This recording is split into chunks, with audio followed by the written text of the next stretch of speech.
pressure looks good. Doubling up. Roger, roll, Atlantic. Flight downside of speed off. Yikes. You bet. Okay. We don't need any more of these. All right, folks, it is go time. Let us have a look at what is going on at Boca Chica, Texas. Let me know if you can hear me and let me know if you can see Starship. It's a trick question this morning. It's early in the morning. NASA spaceflight team is here, ready to go to bring you compelling views of what seems to be Mars in the fog. We made it to Mars. Yes, I don't think this camera is going to work. Let's try a different camera. Hang on, I got some buttons I can click here. Y'all, let me know if you can see me and hear me and see what we got going on here. Let's try a different camera. Hang on. All right. Well, that's not that much better, honestly. Intriguing.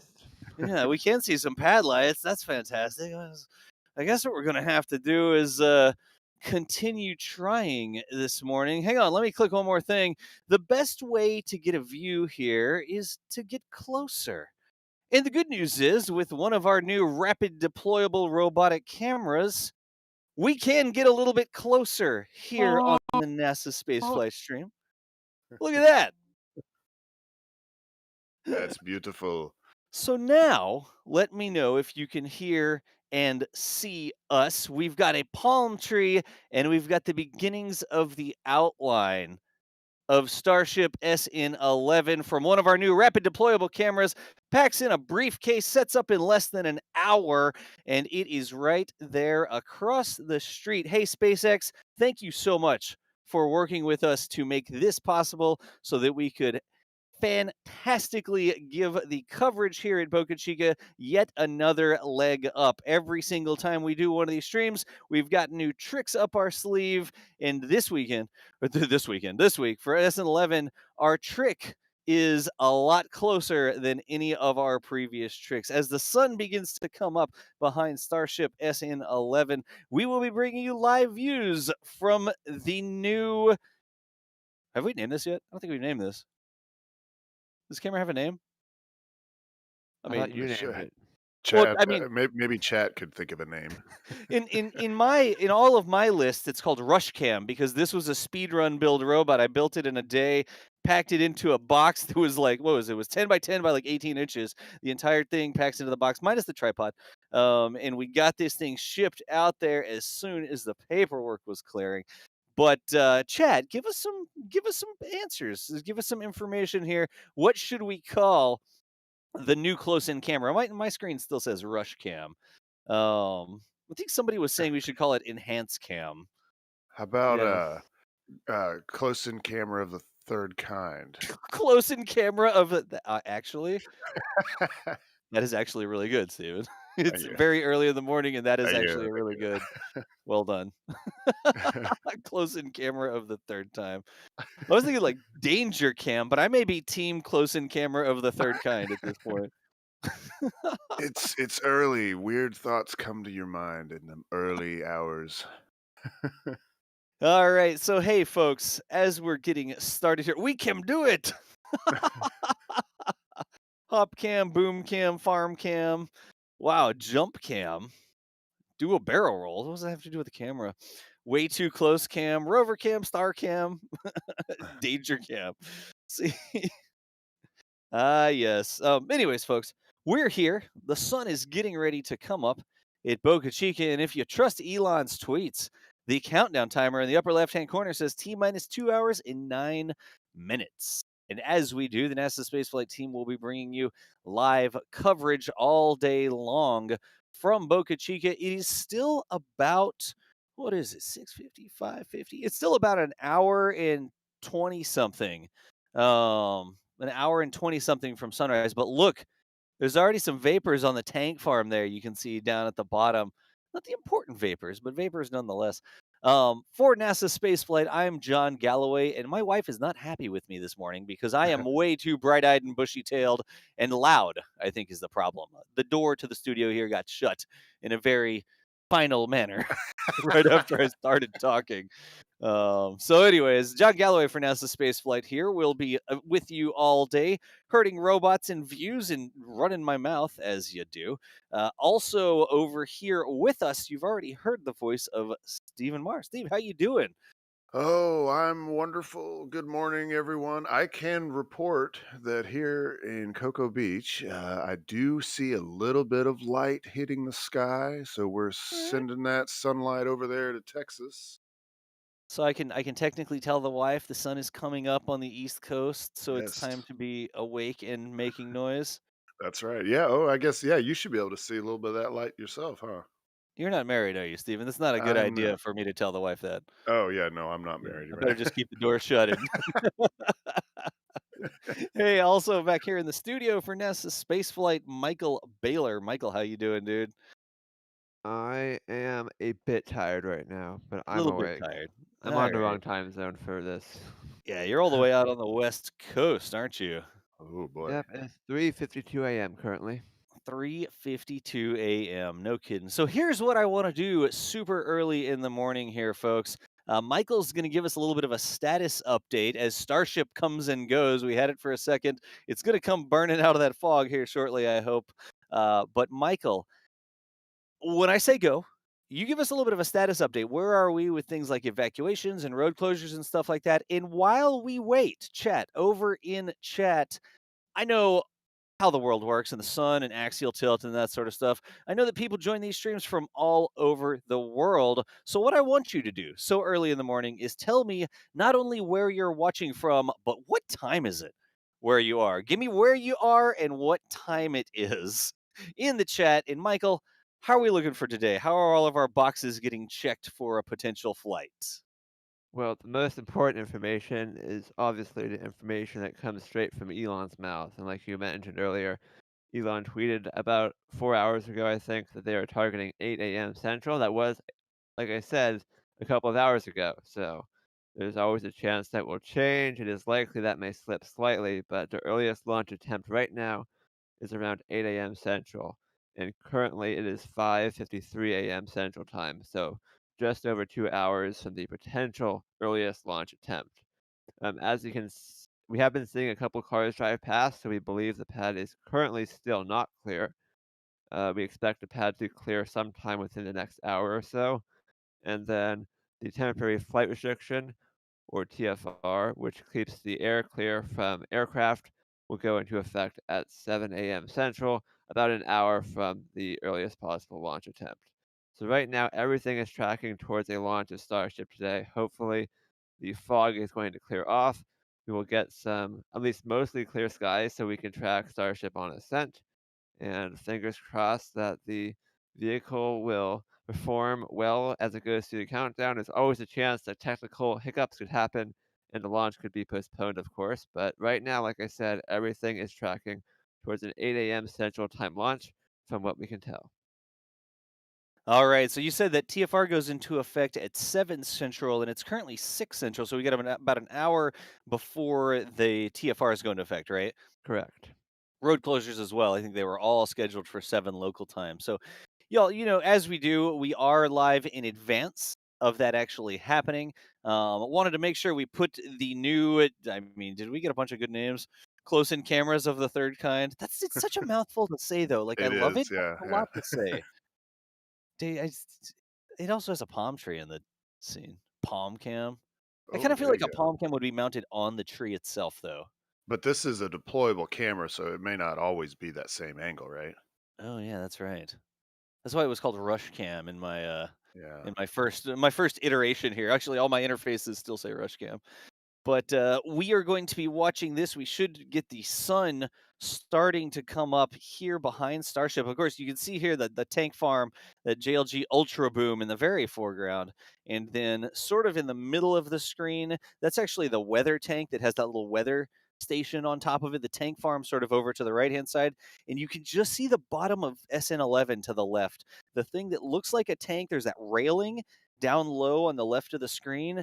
The part that goes up above that railing, that's actually the bottom of Starship SN11. We thought it would be cool to do kind of a reveal here as the sun comes up and we get a little bit more light. Starship's outline, potentially the last morning that this Starship outline will grace the horizon of Boca Chica. Certainly hope not, and certainly from this perspective, the last potentially the last time it will be here instead of the landing pad. A little bit over to the left of the camera here, but we wanted to do the little bit of a slow review. Look, you can actually see the top of the weather thing now, right in the middle of the screen.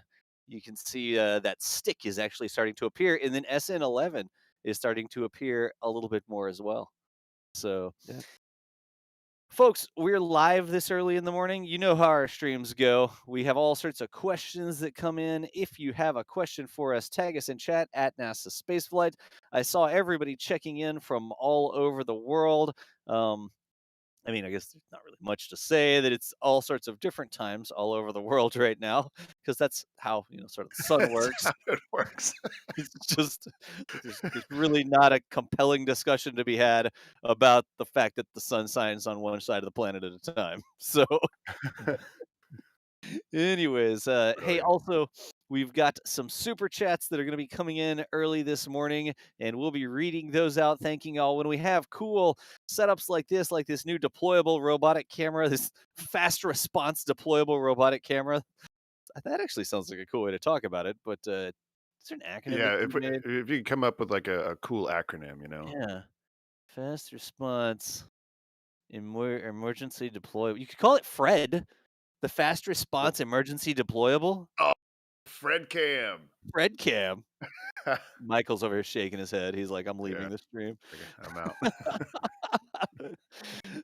But we are here. We'll be reading some of your questions. We will be grabbing some of the super chats, which also have questions on occasion. But Steven, do you want Yes, to kick us off? Do you have the interface up to I read us do. out our first couple super chats here? Yeah, we've got a few here. Musical Wolves with $5. Will all three engines ignite? Because let's see, I'm not sure what they're trying to say here. Ignite because SN11 to not land exactly on center, but more or less to the side. Maybe they're referring to SN10 because SN11 has not seen the landing pad just yet. Maybe it can see it from a distance. Um, but yeah, so what we know is they're going to start all three Raptor engines during the landing, and then they're going to down select to either one or two. We don't know for sure if it's going to be one or two. We know last time they went down to one with SN10, and it did come down a little hard, but there I think were other things going on. So honestly, we really don't know. Hopefully SN11 sticks that landing, comes down nice and soft, right in the middle of the pad. Hey, we'll be happy if they come down just a little off center. We're not too picky as far as that goes. I think they Um, might be talking to like potential off-center thrust too when they land on two engines. So the vehicle will be slightly tilted as they gimbal the engines due to that yeah, off-center thrust. but we know that they can handle that. They've done hops with the off center thrust.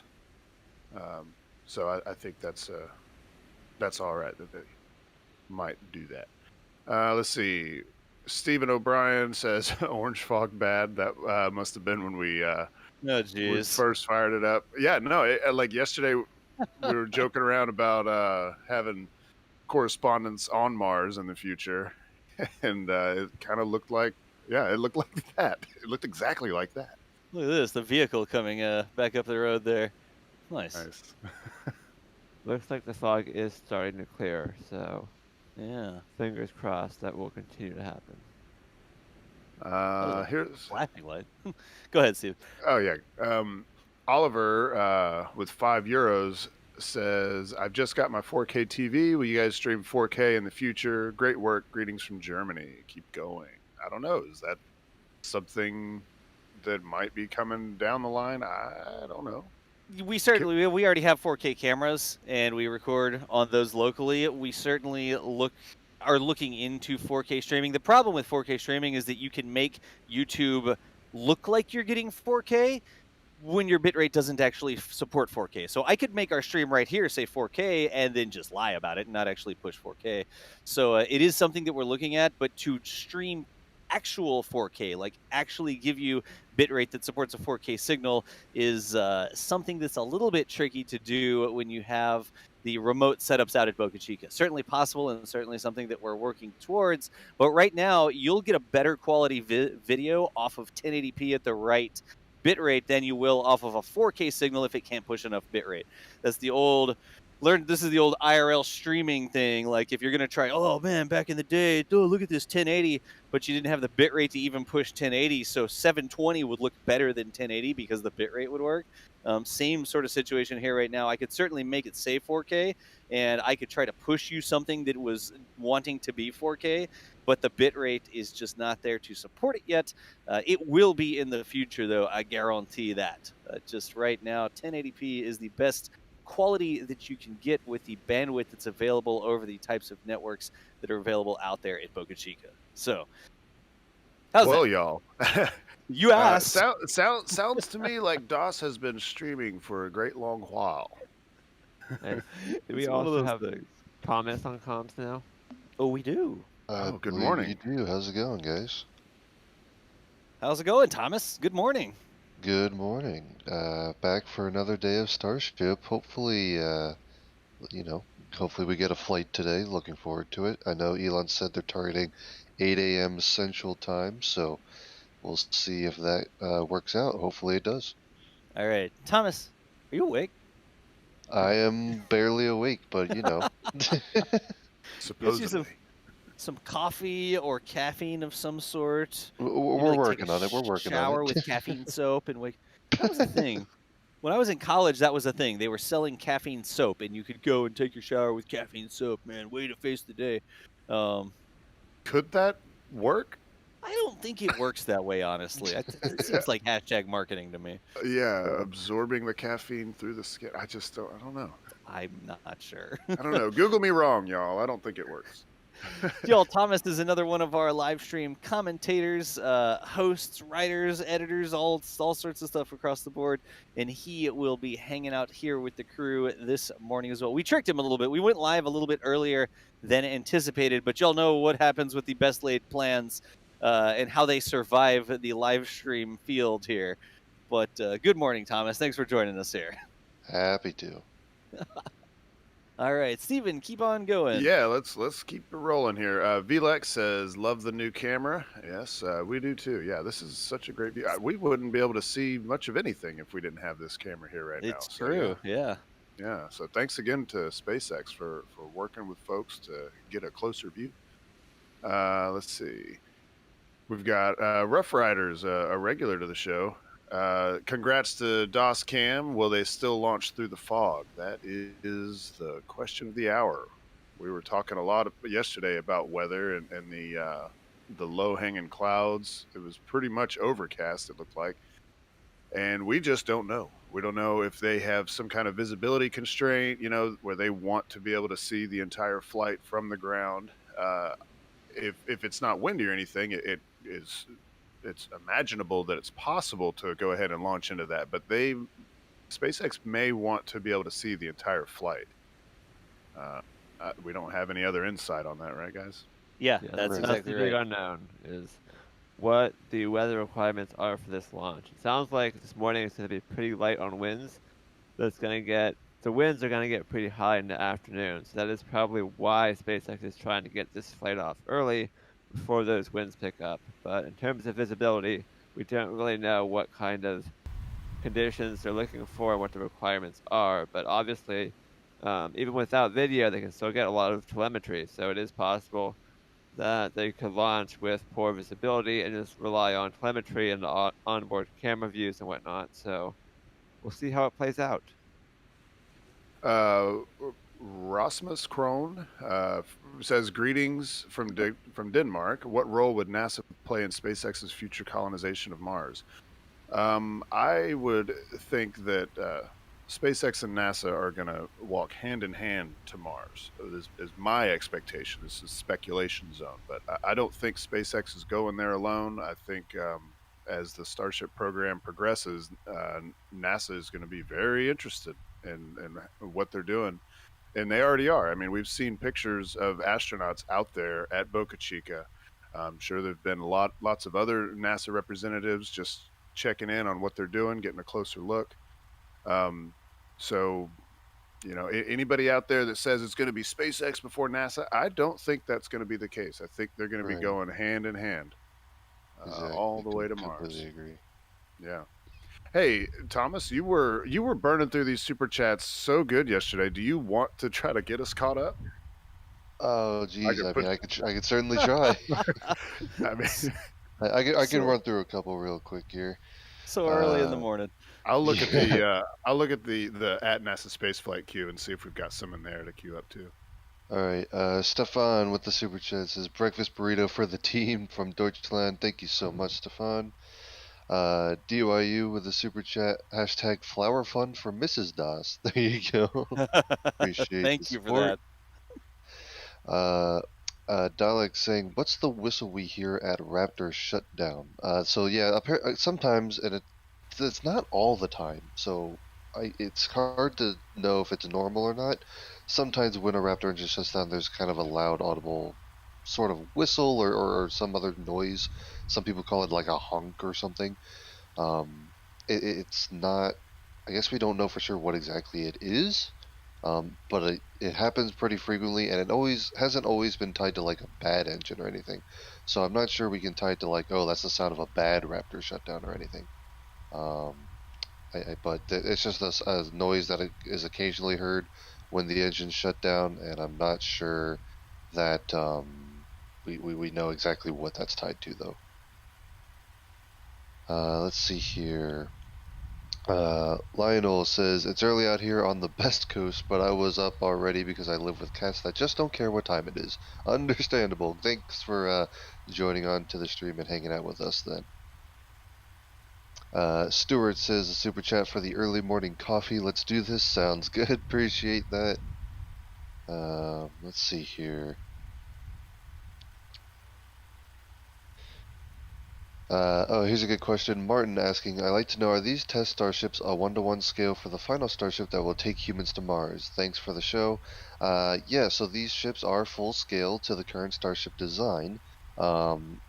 Important to note that that doesn't necessarily mean SpaceX won't ever make a bigger variant of the vehicle. In fact, Elon has hinted that they will scale Starship up in the future, which is a little crazy to think about considering how big it already is. But these are not subscale prototypes or anything. These are the full size, the real deal.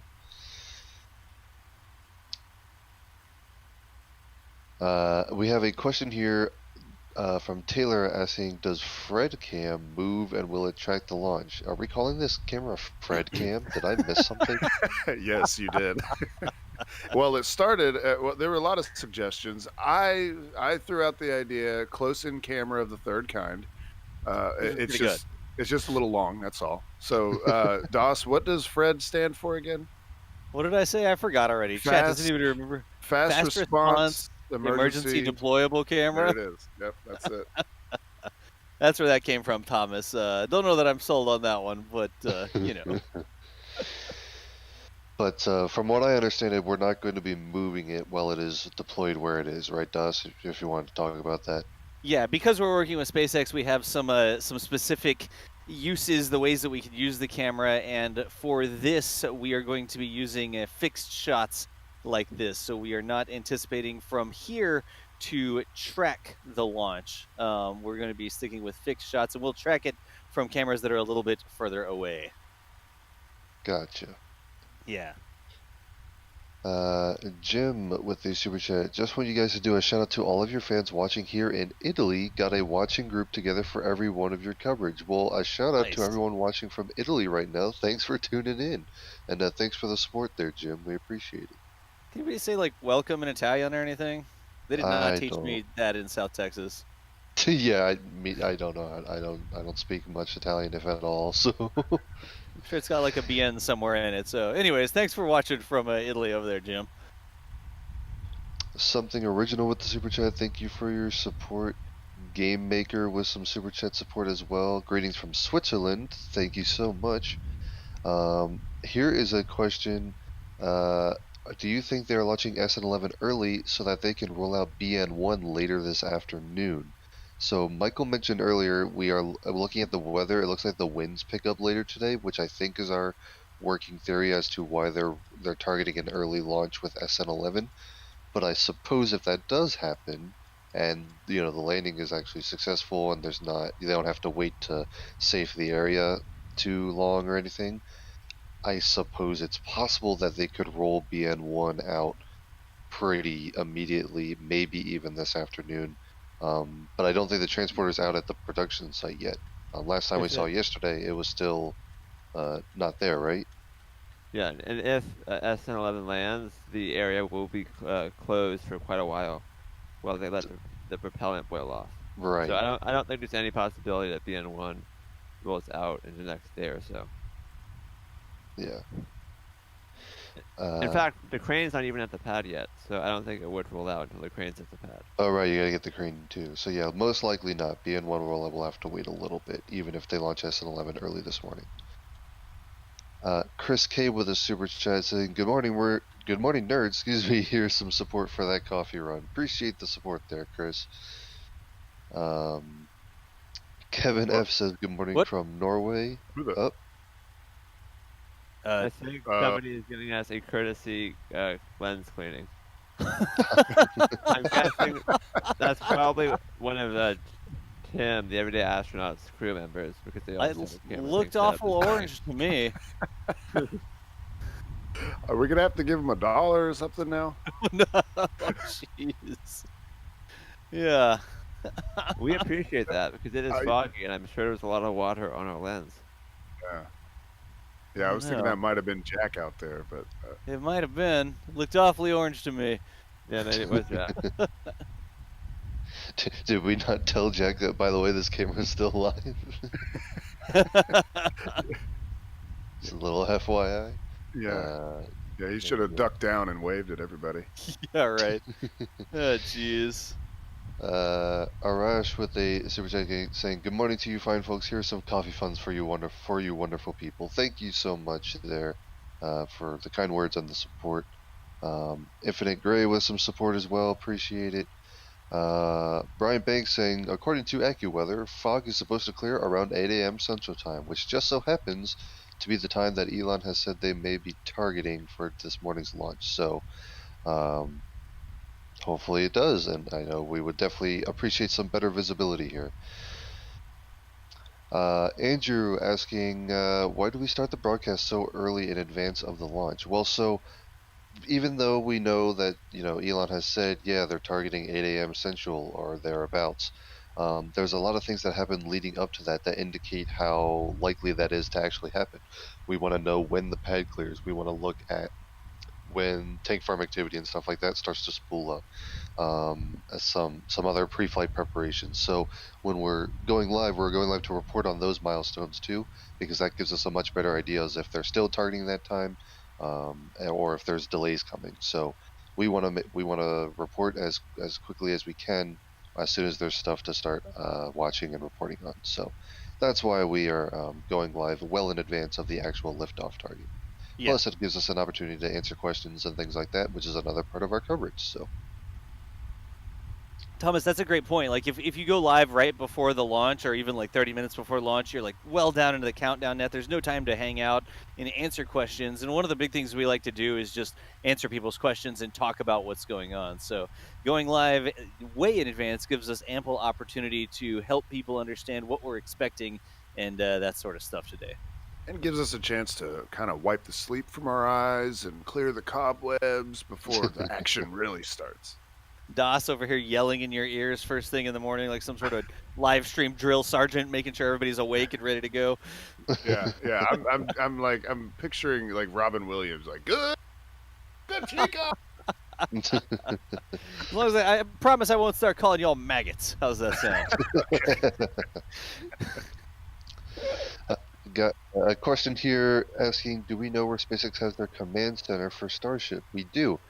There's a building down in Boca Chica that's referred to as the Stargate building. That's just a couple miles from the launch site, and that is where SpaceX launch controllers, or Starship launch controllers specifically, operate Starship tests from. It is separate from, if you consider the traditional SpaceX mission control out at their headquarters in Hawthorne, California, where they control Falcon 9 and Dragon missions.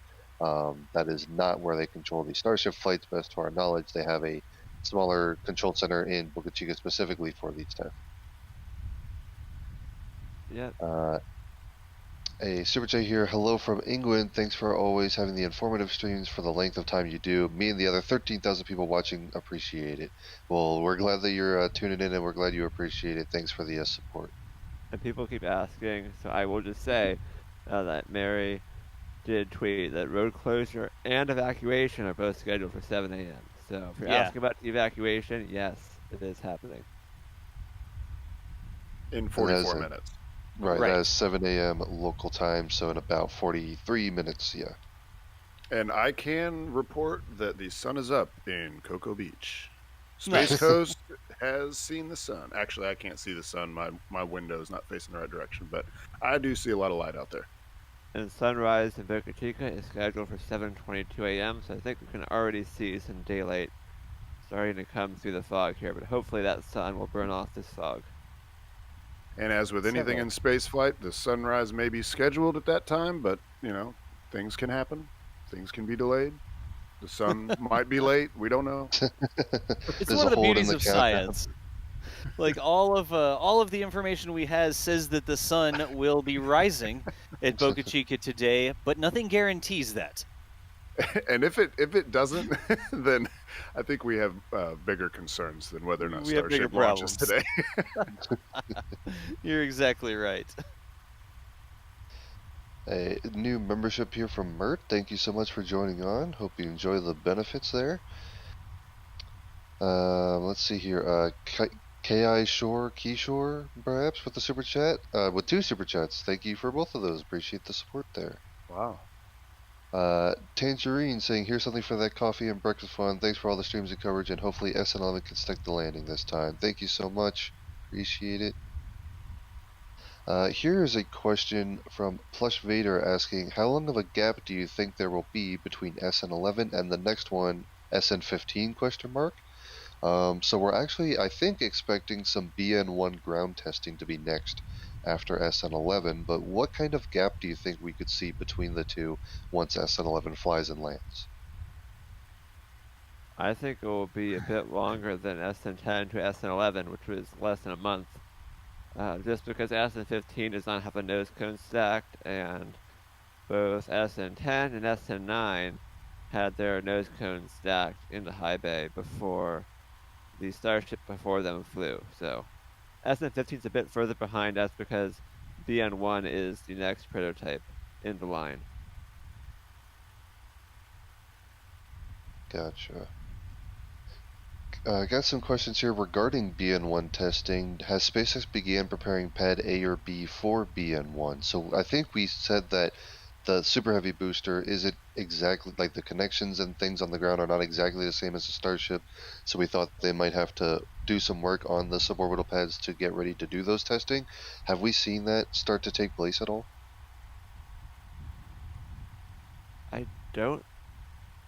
We haven't seen any significant modifications. I don't think. I could be wrong. We haven't seen anything too obvious, but I think pad A is where BN1 is going to go. If BN1 even goes to the pad at all, we'll see what happens. In Elon's tweet, I think he mentioned transportation or testing and moving around a vehicle that size is one of the objectives to BN1, but he did not specify if it would be cryo-proofed or static fired. Right. So we'll have to stand by and see what exactly testing they're even going to do. But we'll certainly look for that after the conclusion of SN11's testing.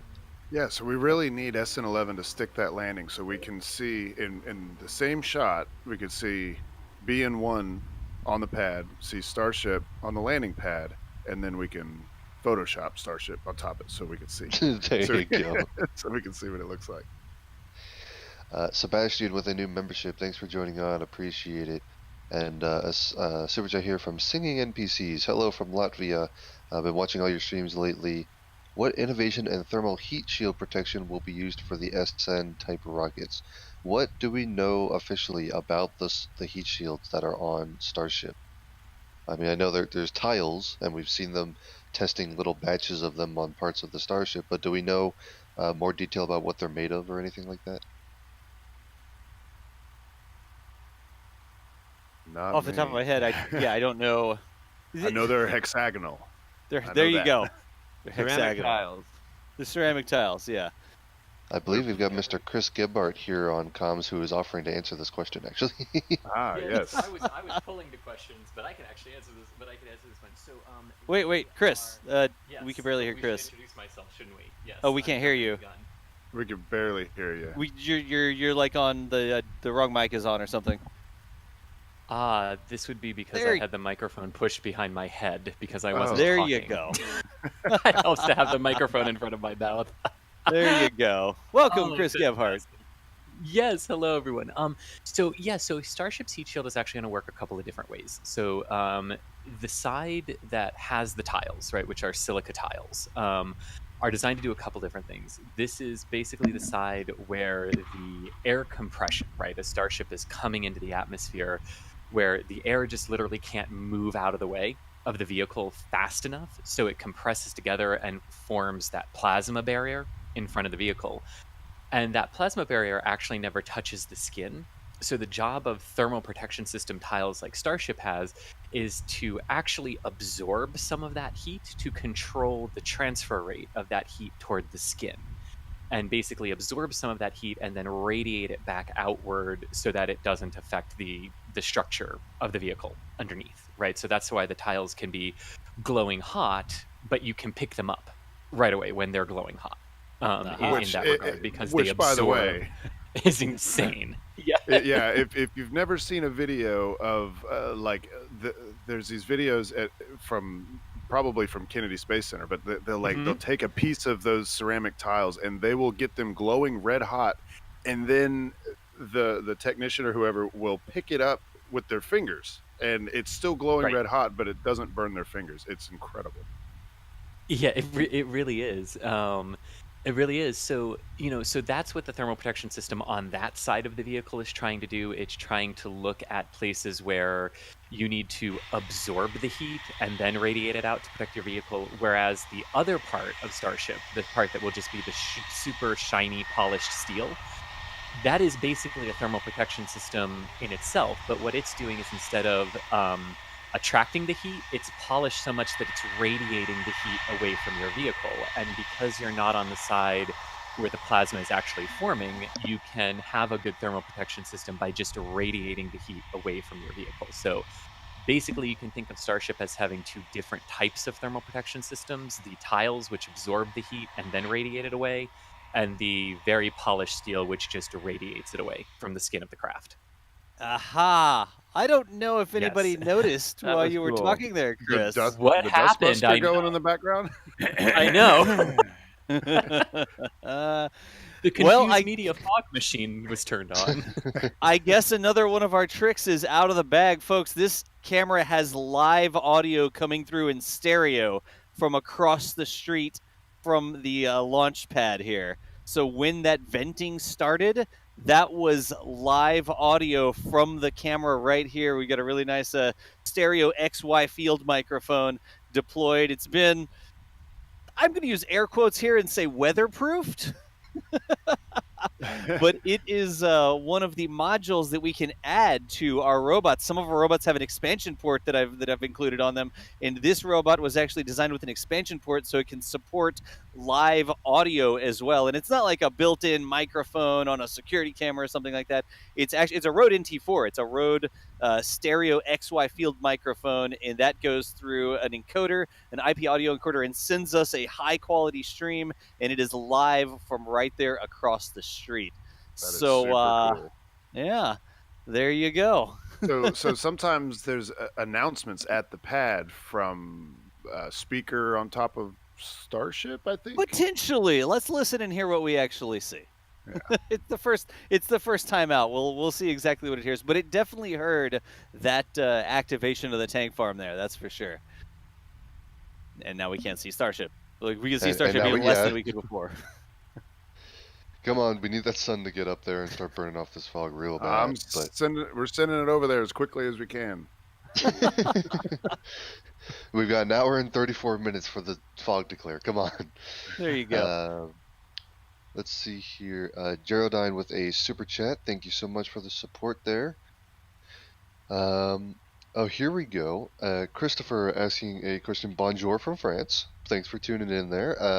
There have been several videos lately about the complexity of a low-gravity lunar landing. Have we heard anything about how a future lunar starship and how it might practice for or simulate a low-gravity landing? So, if you look at some renders, of the lunar variant of Starship, you'll notice that they don't actually land using Raptor engines. They land using these thrusters that have been placed higher up on the vehicle, which is for a couple of reasons. The main reason is actually to avoid kicking up the lunar regolith, or the dust on the surface of the moon, up into the vehicle and creating a big dust cloud when you land.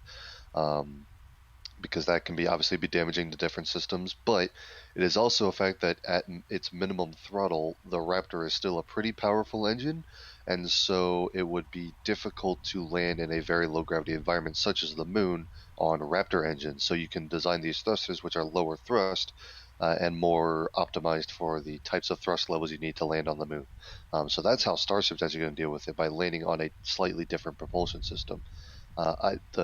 Luckily, they keep it relatively simple because they are fueled by the same fueling system as Raptor are. They're going to be methane and liquid oxygen fueled, but it's just another set of smaller engines higher up on the vehicle.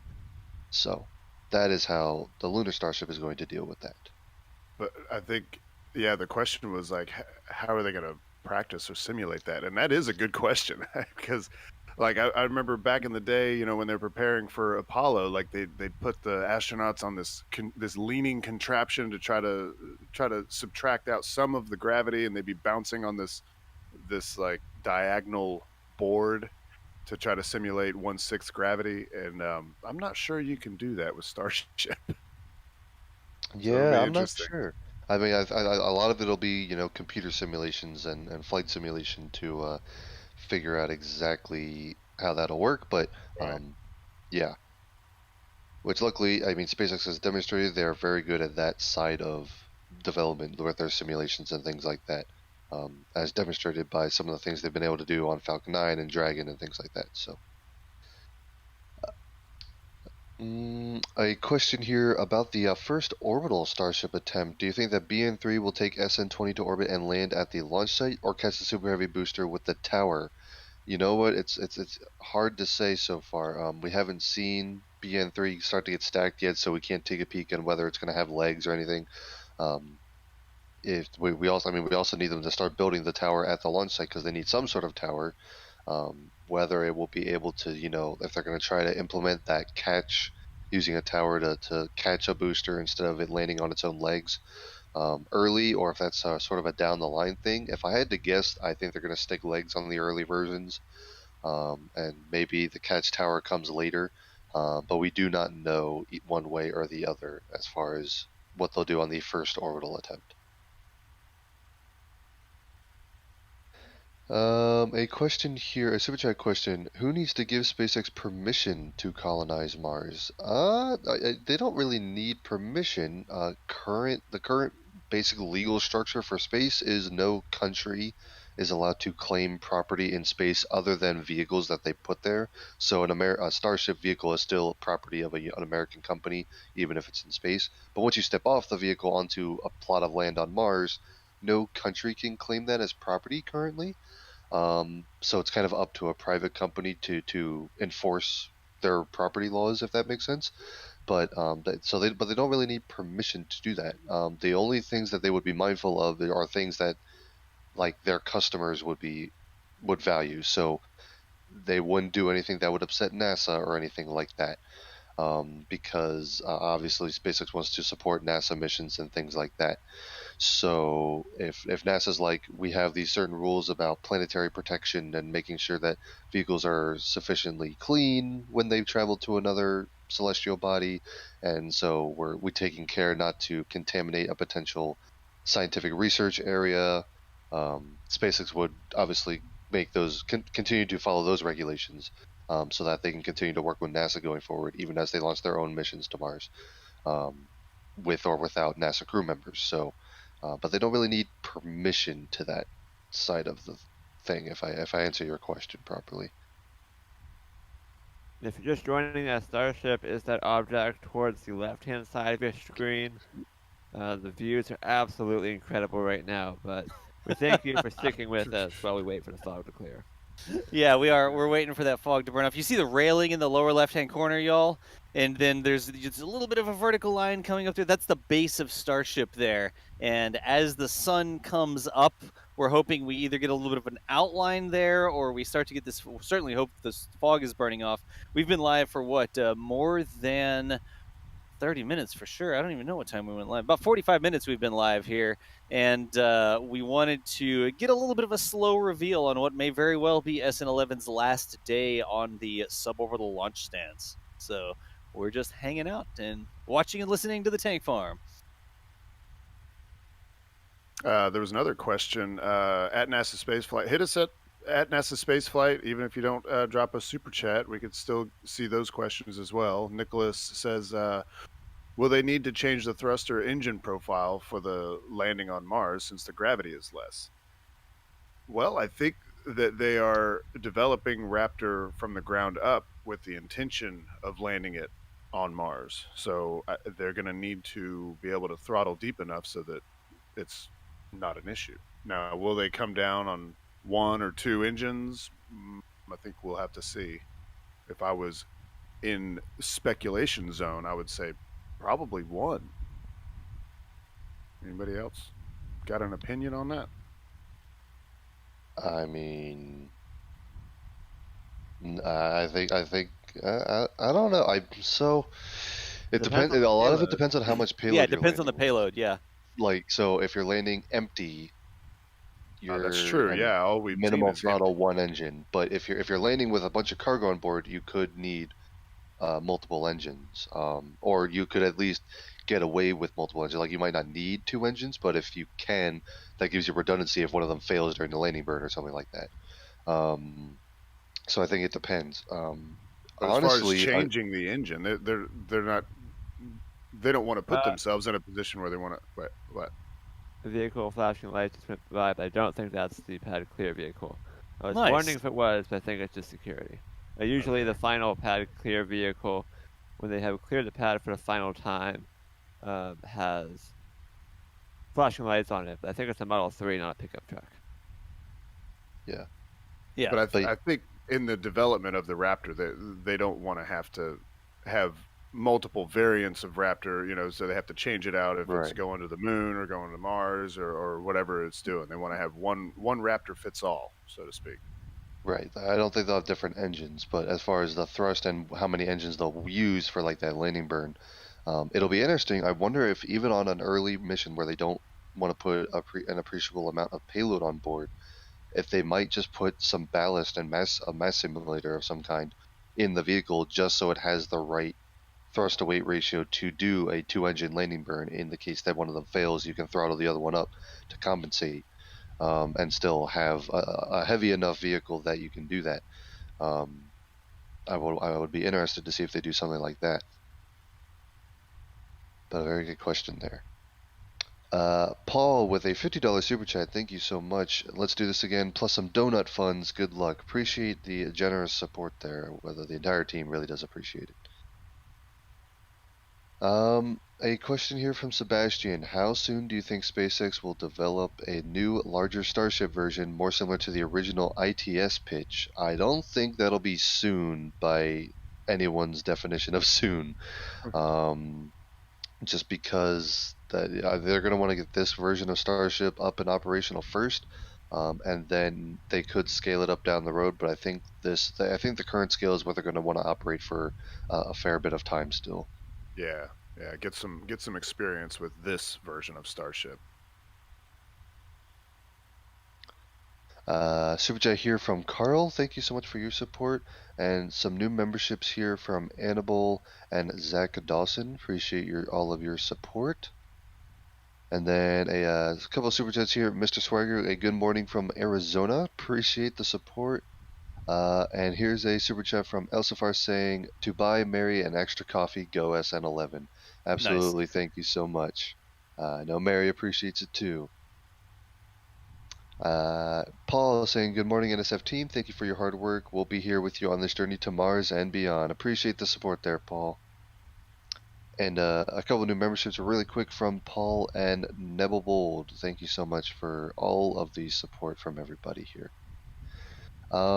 Here's a question from Timothy, and this plays right into our weather kind of discussion. How do they scan the landing zone and surface? I imagine it would need to be more specific than a visual cam, but targeting lasers, etc.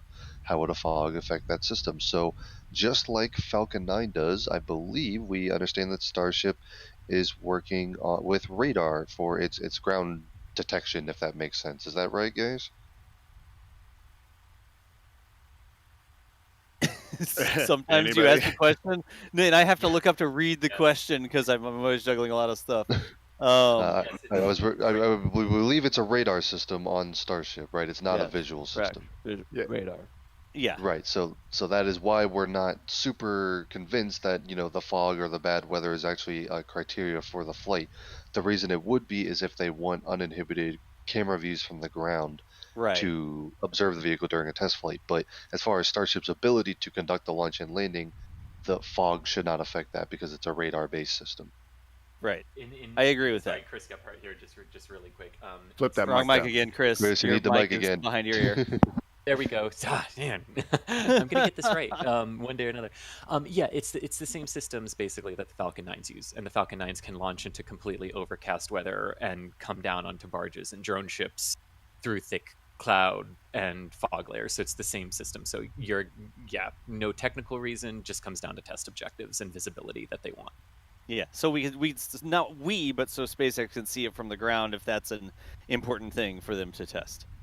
Bingo. Yeah. Yeah. I mean, we would also like to see it from the ground, but It's you know. true.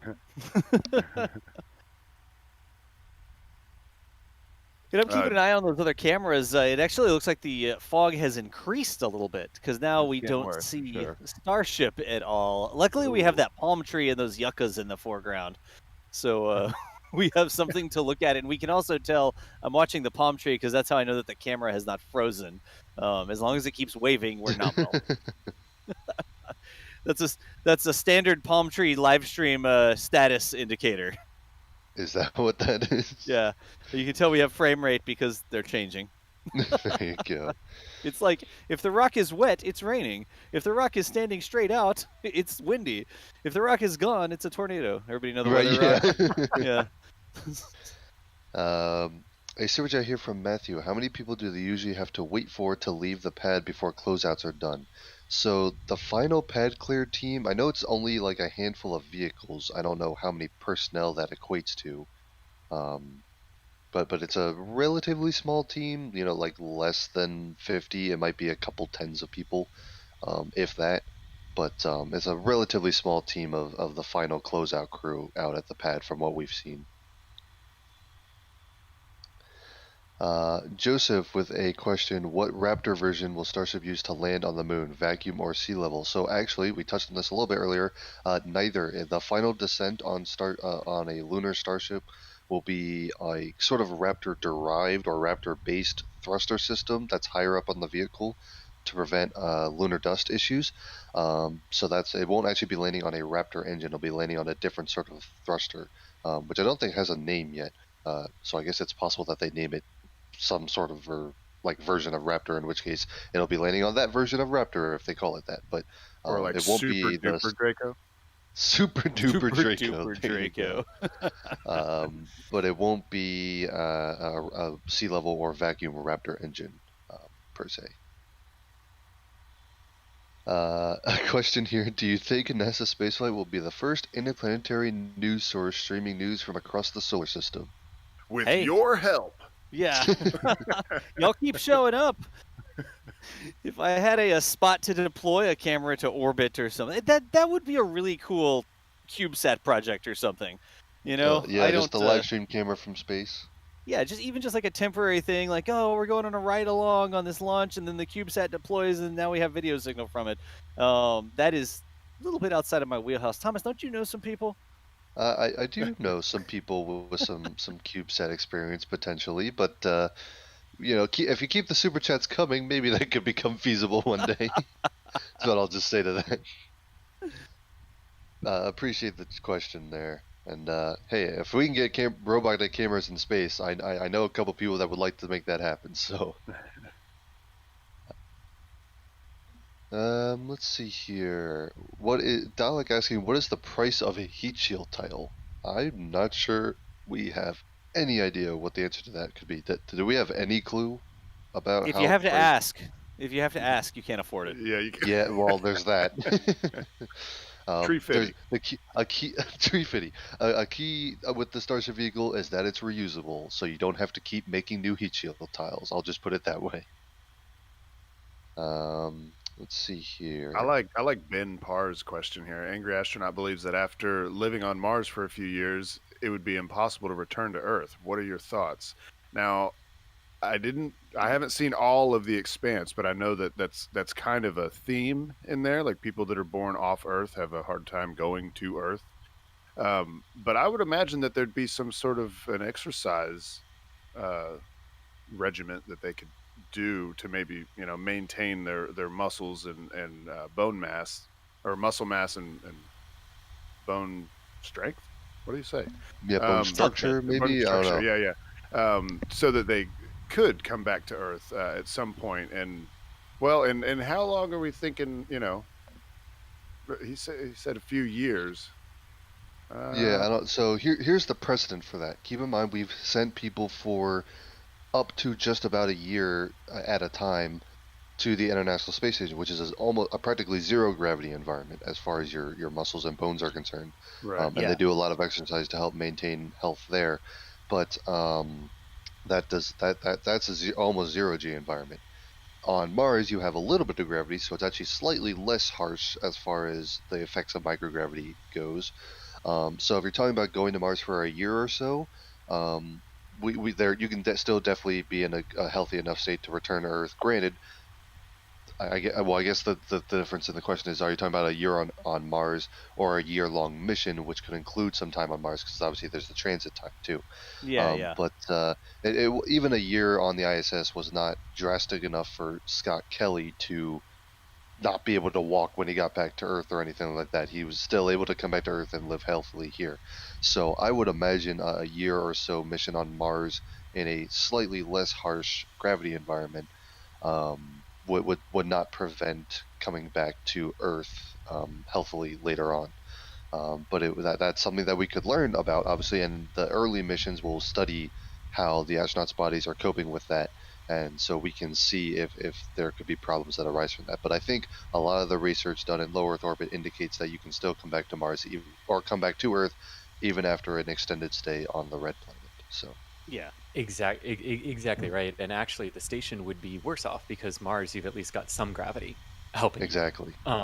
with that. The bigger question to that, I would flip the question actually, and not ask it as when humans go to Mars, will we never be able to come back, or how would we be able to come back? I think the better question is when humans start being born on another planet without Yeah. gravity, you've gone through a full gestation period, what is the consequence of that? Because obviously if a kid is born on Mars, they might have significant problems trying to come back to an Earth-sized planet with our one gravity aside from a third of our gravity.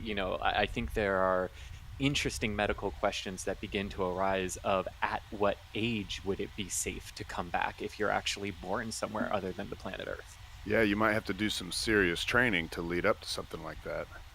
Yeah. I mean, as long as you can come, even if you're not able to walk on your own legs right away, if you're literally been living on the Martian environment the entire time, hopefully you'd be able to come to Earth and grab a wheelchair or something and then start building yourself up in the harsher gravity or something like that. I don't know if that's more feasible, but that will be a super interesting part of becoming interplanetary species, is what's the effect of being born not on Earth. So, and hopefully by then we'll get the artificial gravity going, 2001 style, and maybe on the trip back it could be a thing where they gradually increase the gravity and increase the rotation rate so that you're a little more prepared for when you actually get back to Earth. Gotcha. A super chat here from Julie saying, "My son Oscar is autistic and he loves your streams, so please can you say hi to him?" Hi to Oscar. Thanks for joining on, and we're glad you're enjoying the streams there, and thanks for the support. We appreciate that, and we're glad Hey, you're Oscar, enjoying. how's it going? Yeah. Hello, Oscar. Good deal. A super chat here from Nick asking, "How did you find a T-minus time? Do they make a time for the launch?" That is based on a tweet from Elon Musk saying that today's test is targeted for approximately 8 a.m. local time. So that's where the T-minus timer comes from. If we don't have an exact target time, we just put the local time up there. But since we do have an approximate target, we figured we'd put that up there to let people know how long it is before a potential launch. So. Yeah, and as it gets closer, we'll be watching, tri-vents and different things to see and try to get a more accurate timeline. Yeah, and folks, if you're just joining us, you're wondering what's going on. We've got that countdown clock like we're talking about, and you can see we're about 13 minutes away from the road closures and TFRs going into effect. So that's 7 o'clock local time. It's currently 6:47 local time there at Boca Chica, and the T-minus is 1 hour after the road closures and TFRs go into effect. So in terms of timing, that's what we're looking at. We should hear that the roads have closed here in about 12 minutes and 30 seconds, give or take the time for us to actually hear that information, because it's super foggy and it's hard to see what's going on. Yeah. Yeah, we're sending that sunlight as fast as we can. What time did you say sunrise was in Boca Chica today? 7:20. Yeah, 7:20 or something. Yeah. It was 7. So roughly 30 minutes from now, give or take. Yeah, exactly. And we're hoping that 7:22. There you go. Copernic Shores is 7:22 a.m. Central Daylight Time. There you go. A super chat here. "Fingers crossed for a successful launch and recovery today." Replying to the camera name, "How about fixed aspect real time?" Das, thoughts? Yeah, no. No? Okay. Steven got it. Appreciate the super chat there, Paul. Way to go, Paul. Let's see here. Tony with a super chat. "Great stuff as ever, guys. Thanks for the entertainment. What's your idea for the Starship a double stack burger at the NSF Flip and Burn restaurant?" Nice. Appreciate the support. A question here. "Do we know if the FAA inspector has arrived in Boca Chica yet?" I guess we didn't have official confirmation of that occurring, but based on the events of yesterday, we believe the FAA inspector arrived yesterday. Yeah, yesterday evening, I think. Yeah, albeit not in time for a flight yesterday, but we do believe that has been handled, and based on Elon confirming they're targeting this morning for the flight, I would say that has been handled, yes. All right, so Thomas and Michael and everybody, like, jump on me if I'm too, I don't know, speculative, but was there any official information? I know there was a statement from the FAA about SpaceX not providing enough notice for the inspector to be there. Mm-hmm. And I saw some other, y'all help me out here, were they unofficial sources that say the inspector was there all week waiting for it to go and then went back home, and SpaceX said, "No, we're not flying Monday." And then all of a sudden, Sunday night, they said, "We're flying Monday." And the inspector couldn't get back. Was there information about that? Are those like just speculation that we shouldn't talk about? I don't know. There were a couple different news reporters reporting something to that effect. Yeah. Some combination of change. Obviously, as anyone who watches Boca Chica is well aware, the plans change rapidly. Some sort of miscommunication about at one point they were not going to attempt Monday, and then at some point, Sunday, they said, "Okay, we actually can attempt Monday," and then either something like the FAA was not notified until very late, or the FAA was notified but the communication didn't go through until late, something like that. It was some result of plans changing rapidly and the inspector not being aware of a Monday test target in time for a flight yesterday. Yeah, right. Go ahead, Michael.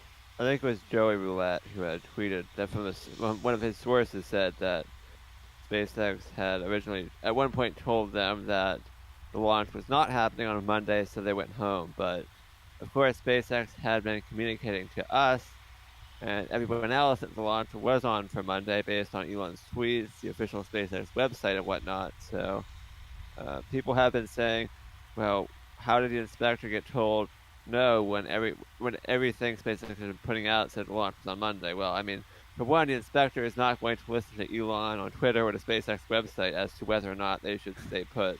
They are going to be, having an official dialogue channel with SpaceX. So I'm not sure if something went wrong there, but I don't think the public evidence is what the FAA inspector would have been going off of. They obviously would have been having some sort of internal behind-the-scenes dialogue with SpaceX. Yeah, and I mean, I get it. I see a bunch of people talking about the FAA and archaic and that sort of stuff, and I also understand because we sit here waiting for these tests, and it's like, oh, there might be a test tomorrow. Okay, let's all hands on deck. Might be no test. Okay. Oh, there might be a test tomorrow. All hands. Okay, okay, no evacuation. We're not doing it. Okay, and we do this waiting for the launch because we want to share it with people. We go through the exact same thing. We have the luxury, a lot of us, of not even having to be there. So I could sort of see, all right, this inspector is based somewhere else. I don't know where they're based, Florida or DC or whatever. And they come to Boca Chica, and then it's like, oh yeah, all right, looking good for tomorrow. Nope, okay, not tomorrow. And then looking for the next day. And you sit there for a week, or you sit there for 2 weeks, and maybe you have a family. You go back home to the family or something like that because you don't live there in Boca Chica. So are there some improvements to be made? Like, does the FAA have enough inspectors of this type to station one permanently at Boca Chica? Give them a house at the village or something, and they're the inspector for the Starship development program because it moves so quickly. Is that like... I don't even know. I don't think that SpaceX has to pay the FAA to send an inspector over because it's a government thing. The FAA just sends the inspector because that's how the regulations work. I don't know that FAA or that SpaceX has to foot that bill. So how does that work if SpaceX needs a dedicated inspector who's there all the time, ready to go, so that the Starships can fly as soon as they're ready to fly and there's nothing else that can get in the way? I wonder how that works, and I wonder if there's some improvements that could be made, Just to speculate, I would think that to have one there all the time, they might have to fork over some dough, right? Yeah, I don't know how, like, is there some law against paying for things like that? Like, if the inspector comes down, can you even give them a hotel room? I know there's a lot of regulations about working with government employees like that. So I don't know off the top of my head what regulations would cause that to, like, how that would control that, Yeah, how do you get an inspector on retainer? Is that a thing? Yeah, it's even down, like, government employees, people that are doing inspections and, like, reviewing contracts and stuff like that. You can't give them gifts, like a water bottle with your company's name on it or something. Like, that's, I think, in some situations against the law to do. And so could you give this inspector a place to stay, and SpaceX is footing the bill and they're the dedicated? I just don't know legally how that works out, because certainly we want them to be able to react quickly to what's going on down there. But if the inspector lives in DC and has a kid and family and stuff like that and has to fly down to Boca Chica every time SpaceX is trying to go for a launch, this SpaceX goes for a launch a lot of times, It'd be tough for me to be away from my kid that much. If the inspector wants to show up a bit late today, I would not complain. Careful, Michael, careful. Yeah. I mean, I want to see the launch. I don't know about chat, but I want to see the launch today. So please, SpaceX, please wait for the fog to burn off before you launch. It would just be a huge orange fireball. Like, the entire screen would just go orange. Wait, I think we have a camera where the entire screen's orange, don't we? Yeah, and is that one still... It's getting kind of a pink tint there, it looks like. Oh, jeez. Yeah. That's supposed to be one of our tracking cameras. That is one of our tracking cameras. Tracking much today. You sure that auto tracking code can't work with this? No, absolutely not. We've got another tree on the side there with some guy wires in that shot. That's supposed to be the production site. That's the production site. Let's stay on this camera, the palm tree camera here. Let's see here. Question here: can SN11 go orbital in its current form? No, it does not have the vacuum engines on board, which are required for an orbital launch, and it also, obviously, it doesn't have a super heavy booster, and Starship does not able to get to orbit on its own with all of the recovery hardware on it. So it would need a super heavy booster and vacuum engines. It would possibly need some additional avionics to handle orbital navigation and things like that. It doesn't have enough heat shield tiles to come back and re-enter from orbit, so no, not yet. This is a vehicle purely intended for the flight test that it will hopefully be conducting later today. Super chat here from Matt. Thank you so much. Why does the Starship prototypes not have the traditional SpaceX landing gear? Doesn't seem efficient to have the small in-skirt feet to absorb the landing sequence. That is mostly based on weight savings or a couple factors. They do want to make the lighter landing gear if they can, so that they take less of a payload hit by having the landing gear on the Starship. And also they're deploying from inside the skirt because they need to be protected during re-entry. So after Starship goes through all of that re-entry heating, the legs are still protected by the landing skirt or by the thrust skirt, and then they can fold out during the final descent there, versus having them on the outside where they'll be exposed to re-entry heating. So that's why the landing gear need to be a slightly different design. Yeah, if you think about Falcon 9, it doesn't come in, it's not a belly flop thing. It comes in engine first, but if it came in like perpendicular to the airflow, it would probably rip those legs off. It would probably just rip the whole thing apart, honestly. It wouldn't really work. But yeah, I don't think you want your legs to be on the outside when you're coming in that way. Unless they have some sort of covering over them, like the Falcon 9 legs have the sort of heat shield on the outside of the legs themselves too. Yeah, they do. Would that be enough though? Coming in perpendicular to the airflow. I don't know. Falcon 9 is not designed to belly flop. I'll say that. That's for sure. That would be a bad time. A super chat here from Henry. Good morning, everyone. Haven't been asking when hop so much. Hope to see a good flight today. Go SpaceX, go SN11. Appreciate the support there. A question here. Will SpaceX need to build a dedicated concrete path for the boosters to the launch pad like they have at the Cape? The poor road seems insufficient. Any thoughts on that? I mean, I've not seen the road in person. Is it looking rough? Is it getting cracks or anything like that? It's pretty rough. Yeah. No. There isn't much space for another road though, because there's wildlife refuge on one side, is water on the other. Oh look! Wait, you can start to see like the tint in the background. Yes. The sky is a little purple now. All right. Hey, I was seeing that about an hour ago.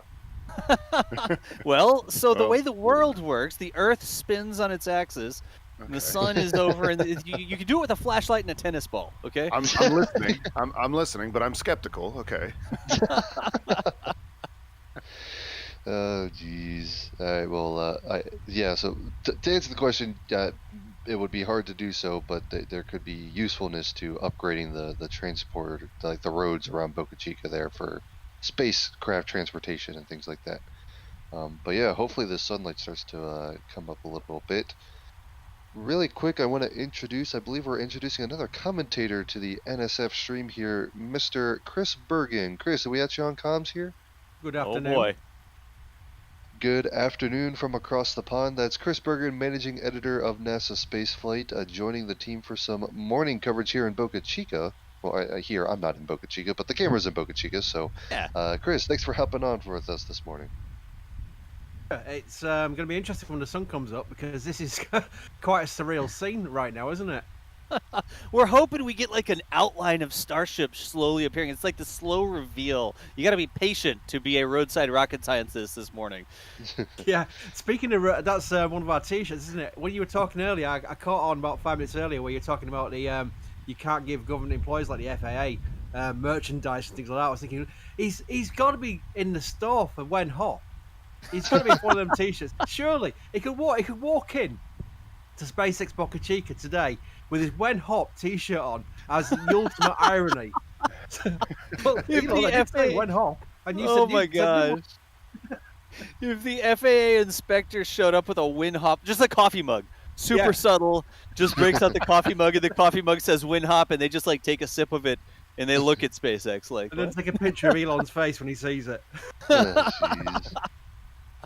I don't think that would get us in trouble, would it? No, I'm sure that'll go down really well. Yeah, right. Yeah. Win hot merchandise for the FAA inspector. Nice. Welcome, Chris. Good. It's not morning for you. It's like lunchtime, isn't it? It's lunchtime, yeah. All right. Really quick, I'm gonna hop off for a little bit. We're gonna rotate our hosts a little bit here, but I think I'll be back later in our coverage. So everyone, stay tuned for some more Starship coverage, and let's hope the fog burns off for you. Sounds good. Thanks a lot, Thomas. Thanks for hanging out with us, and running through super chats and questions. We'll see you in a little bit. Sounds good. See you in a bit. All right. So, Chris, you think this thing's gonna go? I've got an announcement actually.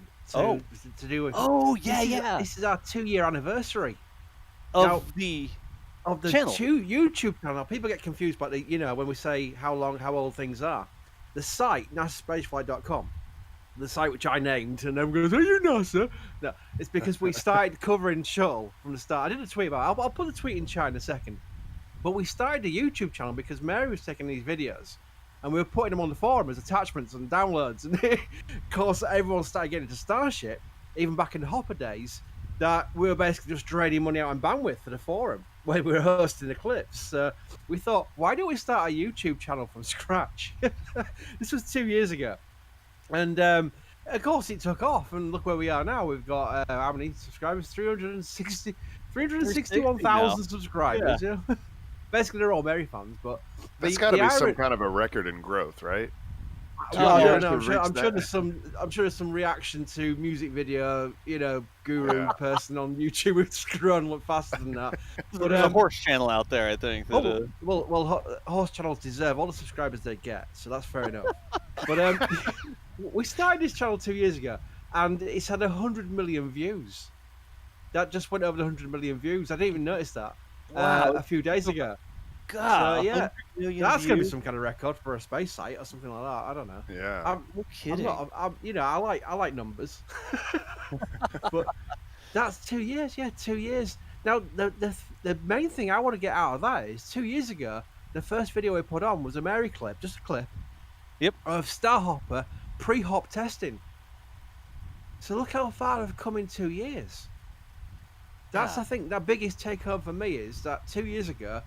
It was just Boca Chica was just a tent, a can. It wasn't even the mid bay wasn't even built by then. The windbreak facility was the biggest construction at Boca Chica, which is now a tiny structure compared to the structures in the production site. And the launch site was basically just a landing pad, a mount, and some propellant tanks. And that's all it was. That was 2 years ago. That was before Starhopper did a 150-meter hop. Yeah. So that is surreal to me that 2 years later they've got a massive production site. They've got this launch site down the road on Highway 4 where they've got 2 mounts, going to have 3 mounts eventually. And they're building the orbital launch pad next door, which is going to be a huge place with with the largest structure in the region, which will be the Launch Integration Tower. So that to me is the 2-year path of our YouTube coverage has seen the growth of SpaceX Boca Chica, and I think that's amazing. Yeah, I've already seen a couple happy birthdays in the chat. Happy birthday to the YouTube channel. I think I'm going to change our status to pad clear ? Because I think mark. the pad is clear, but I cannot verify it. I mean, I just have not seen any activity at the pad. I haven't seen any cars drive by. So I'm presuming the pad is clear as we can sort of see Starship again, but I have no way to verify if the pad is clear because this is our only camera we have of the pad, and it's super foggy. I'm hoping we pointed it correctly because I see the farm tanks that are closer. Like, clearly, we're starting to get the outline of those, but Starship, I can kind of tell. Hiding. I can tell by the pixels. Like, there's a vertical line that's a little bit darker. I think the camera's framed correctly. You can tell by the way it looks. You can tell it is by the way it is.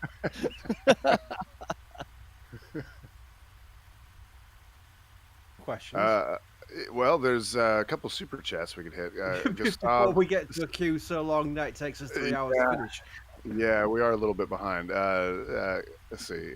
Gustav Fredrickson says, nothing beats the smell of Starship in the morning. Yep, you are right. One of these days, maybe I'll get over there and see what it smells like. I don't know. Let's see. David said, "Do you think they will explore Venus?" Well, it's definitely a possibility. I mean, I know that SpaceX's plans are squarely focused on Mars, but I mean, Starship's such a capable vehicle that I imagine they'll go anywhere anyone wants them to go. Ghost Wolf, oh, you're playing with fire here, Ghost Wolf. So Oh no, yeah. So should we get it out of the way? no. We did kind of at the start, but Oh, let's do one later, because otherwise the moderators all shout and say we can't Yeah, keep yeah. up with the chat. yeah, let's I don't get understand. that. We're get making that the out of there. moderator's job easy. When the chat is moving that fast, it's like auto-moderated. You can't even read what anybody's Look, saying. The people in chat already have worked Yeah, out there what they the go. question is. Yeah, there they go. Oh, But thanks for the support anyway. Let's see. Bill says, "Do you think they will start simulating Starship operations with a 20-ish minute time lag necessary for the first Mars prototype?" Well, I mean, it's all automated anyway, so it's not like they're pushing buttons, making things happen. So I don't know. Any thoughts on a 20-minute lag time? I'm sure they have simulations like that, but for these operations, they haven't even got the thing into orbit yet. So I don't Yeah. think you need to worry about long duration mission simulations here for these tests. Certainly, they're working on that. There's probably another team working on stuff like that, but I don't think that that's a part of these tests where they're just launching and trying to get it landed. And I can say that NASA's worked on those tests during the Nemo missions. They did telerobotics with 20-minute delay and communication with 20-minute delay. Yep. Underwater off the coast of Florida, and they simulated the delay between transit of communication between Mars and Earth. So they've done that, and I'm sure if SpaceX phoned up NASA saying, "Can we have some of your data on that?" NASA would say, "You can." Yeah, so Chris, that's a great point. That's with human beings. So having the human element, sort of the psychological thing where you can't talk to mission control in real time, we have certainly, like you said, with Nemo and stuff like that, simulated those sorts of environments, right? Question mark. Yeah. Yes. Okay. The answer Okay, is good, yes. Okay. The thrust is 3, and the answer is yes. The thrust is 3, and the answer is yes. Nice. Paul with a super chat. Howdy, y'all from Houston. Will moon landing thrusters be Super Draco powered? We were kind of, well, this will, I think, be the third time that we've touched on this, but this is, this super chat's been sitting in the queue for a little bit. But I think what we came to is it might be some kind of smaller variation of the Raptor, maybe a Super Duper Draco, but it's going to be thrusters that are up closer to the top of the vehicle. So that as they're firing on descent, they're not kicking up as much lunar regolith and possibly sending it into lunar orbit. Because if you're coming down on those Raptors, that's a lot of energy throwing things out and around. And when there's no air resistance, those particles can just start flying, and they might literally go around the moon, come back, and strike your vehicle. So they striking the vehicle maybe, but they absolutely will go into orbit around the moon. There's been a ton of simulations done where the amount of energy to land a large spacecraft like a Starship on the moon would kick regolith into orbit. And you're right, it would go, the little cannon experiment. It could possibly go all the way around the moon, affecting not only the landing site, but it could also affect other spacecraft in lunar orbit. So trying to land a Starship with the main engines on the moon could cause damage to other spacecraft that have nothing to do with it, that aren't even landed on the surface.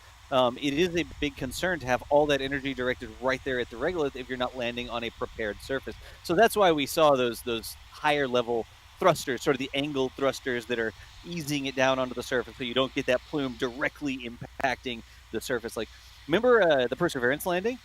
And we got video, and we saw how the thrust of the sky crane was just kicking that rocks and dirt in every direction from the 4 points of the sky crane.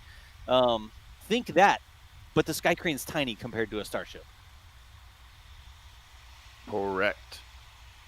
Shelby. Go ahead. Sorry, I think you're going to read it out. Is it a shout out one? Well, yes. Yeah, read out because I think that's a lovely one. I've got a point to me make too. after you do it. Shelby says, I would love a shout out for our future astronaut Jackson, age 3. Hello, Now, Jackson. That's amazing because just imagine being 3 years old in this era. Oh man, So there's gonna so be much going to on. see. Yeah, it's probably the perfect kind of like time to be a child into space flight because if you're like me, you're don't mention shuttle on the street. I'm a child of shuttle, and Yep. you know that was very restricted. You know, even with the best will in the world, the chance of becoming a shuttle astronaut were extremely rare. Not least when you're not American. So it's something now where if you're a kid and you're into spaceflight, the possibility you've got when you've got your qualifications from school and you're in your 20s, 30s, 40s are amazing. So he Sorry, is Chris, really is that tank farm activity? it will be, won't it? If they're still going for 8, we should be seeing it around now, and we are seeing some vapors coming from the tank farm. Oh, you don't say. It's not streamless, Michael. In addition, I should say in addition to the fog, but I think that looks like tank farm activity to me.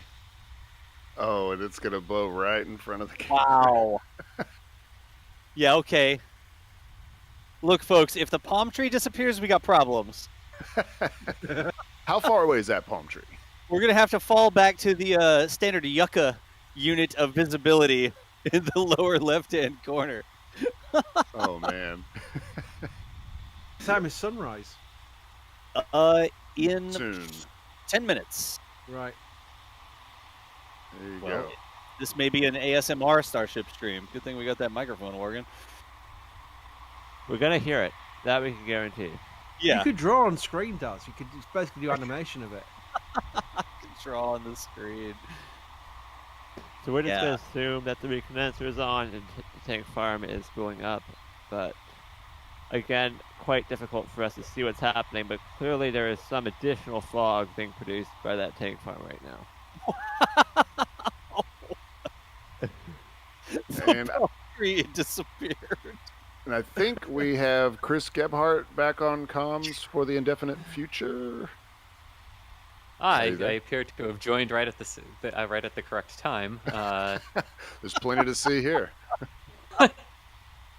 Well, it doesn't take much bitrate to encode this scene, I tell you that much. Hey, do that. Switch it to 4K. Switch it to 4K, yeah. We're upgrading to 12K here, folks. Look, it's just a gray screen. Like 3 kilobits per second to encode a completely gray screen. Oh, wow. So, folks, this is what it is. This camera is immediately across the street. I didn't change cameras on you or anything. This camera seems to be directly in the plume of the tank farm. And every now and then we get the shadow of a palm tree or a yucca peeking through. I guess we know which way the wind's blowing. I'm going to check those other cameras and just make sure we can't see this from anywhere else. Survey says... No. No. I'm sorry. Yeah. There's no way. Well, so that... Come on, son. It's like one of those sensory immersion tanks, you know? Where it's That's just right, gray. yeah. You see the sun coming out. Look at that on the bottom of that plant in front. What? Where do you see the sun? Well, based on the fact that we can see the palm tree, and it's turning a slightly different shade of gray all around. I think the sun is rising, actually. I will tell you, this will be a fantastic time lapse.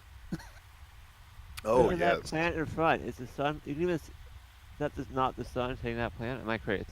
Maybe I'm I crazy. think that's a light in the background. That light. Okay. Because there's I so think much. that's like a halogen That light makes sense, burning yeah. through. Yeah. Because the I sun don't should think not that's be a- getting through that cloud. That makes sense. Yeah, Yeah, the sun is not quite up yet. It's that light in front. You're right. Yeah, I don't think the yucca has like a flat reflective surface on top of it either. Oh, look at that. Some lights appeared. What is that? Oh. This is like... You were right naming this camera close-in cameras of the third kind. It's like... it's the view coming out of the fog here. Spaceships. Oh, there is a spaceship back there, I guess. But, The lights look like UFOs.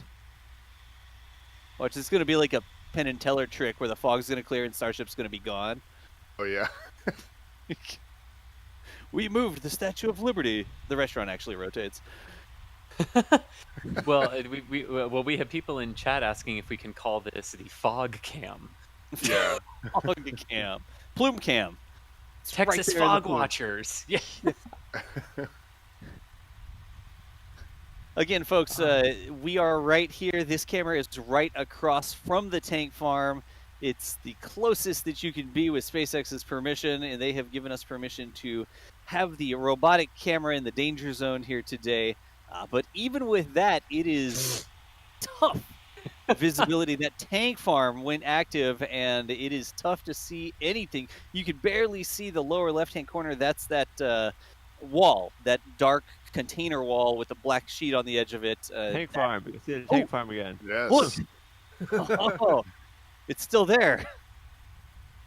So if you're just joining us, the rocket is supposed to be sort of on the left-hand side, just to the right of our timeline.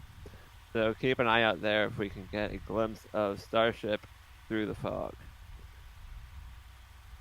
Don't hold Well, your breath. I've heard of a photo finish, but this is giving it a new name. Luckily, we have not spent many days and weeks preparing for this broadcast, so not a waste of our time at all. But there is Starship just barely through that fog. Oh yeah. You can Hey. see the plumes of the tank farm over the bottom of Starship. Maybe You see that? SpaceX knew that the venting was going to blow this direction. It's like an early April Fool's joke. That's why they granted us access. They're like, yeah, put your camera over here.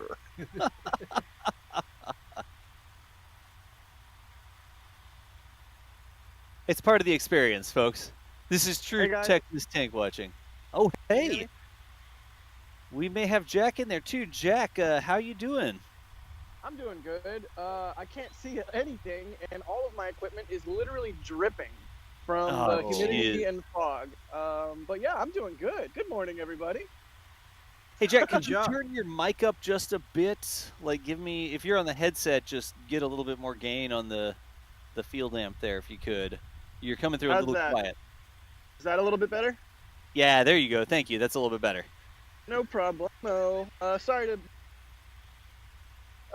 We're all in. Oh, Yeah. no.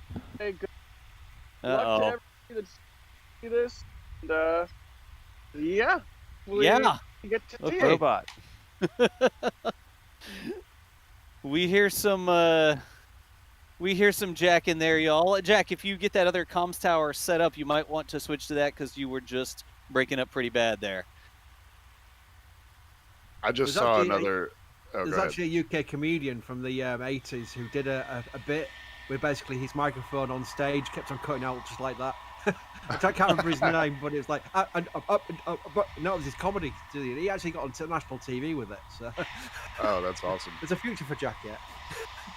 I saw another suggestion for naming this camera. It was Recam Denser. Recam Denser.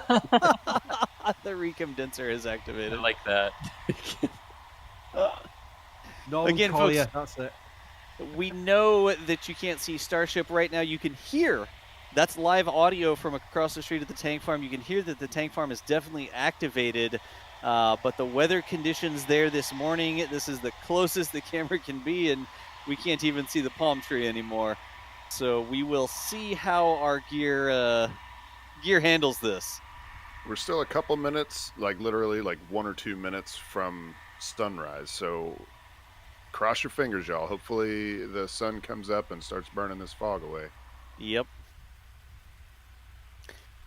Let's keep grabbing some questions and super chats and just leave this gray screen here. How's that sound? Draw on the screen, Daz. Definitely draw on the screen, I'm saying. I think it'd be a unique angle just to sort of like draw a Starship in this view. Draw a Starship. I'll work on that. I got one more thing I got to do first, and then I will work on getting that set up. Okay. Well, we've got a super chat from Deadeye here. We appreciate that there.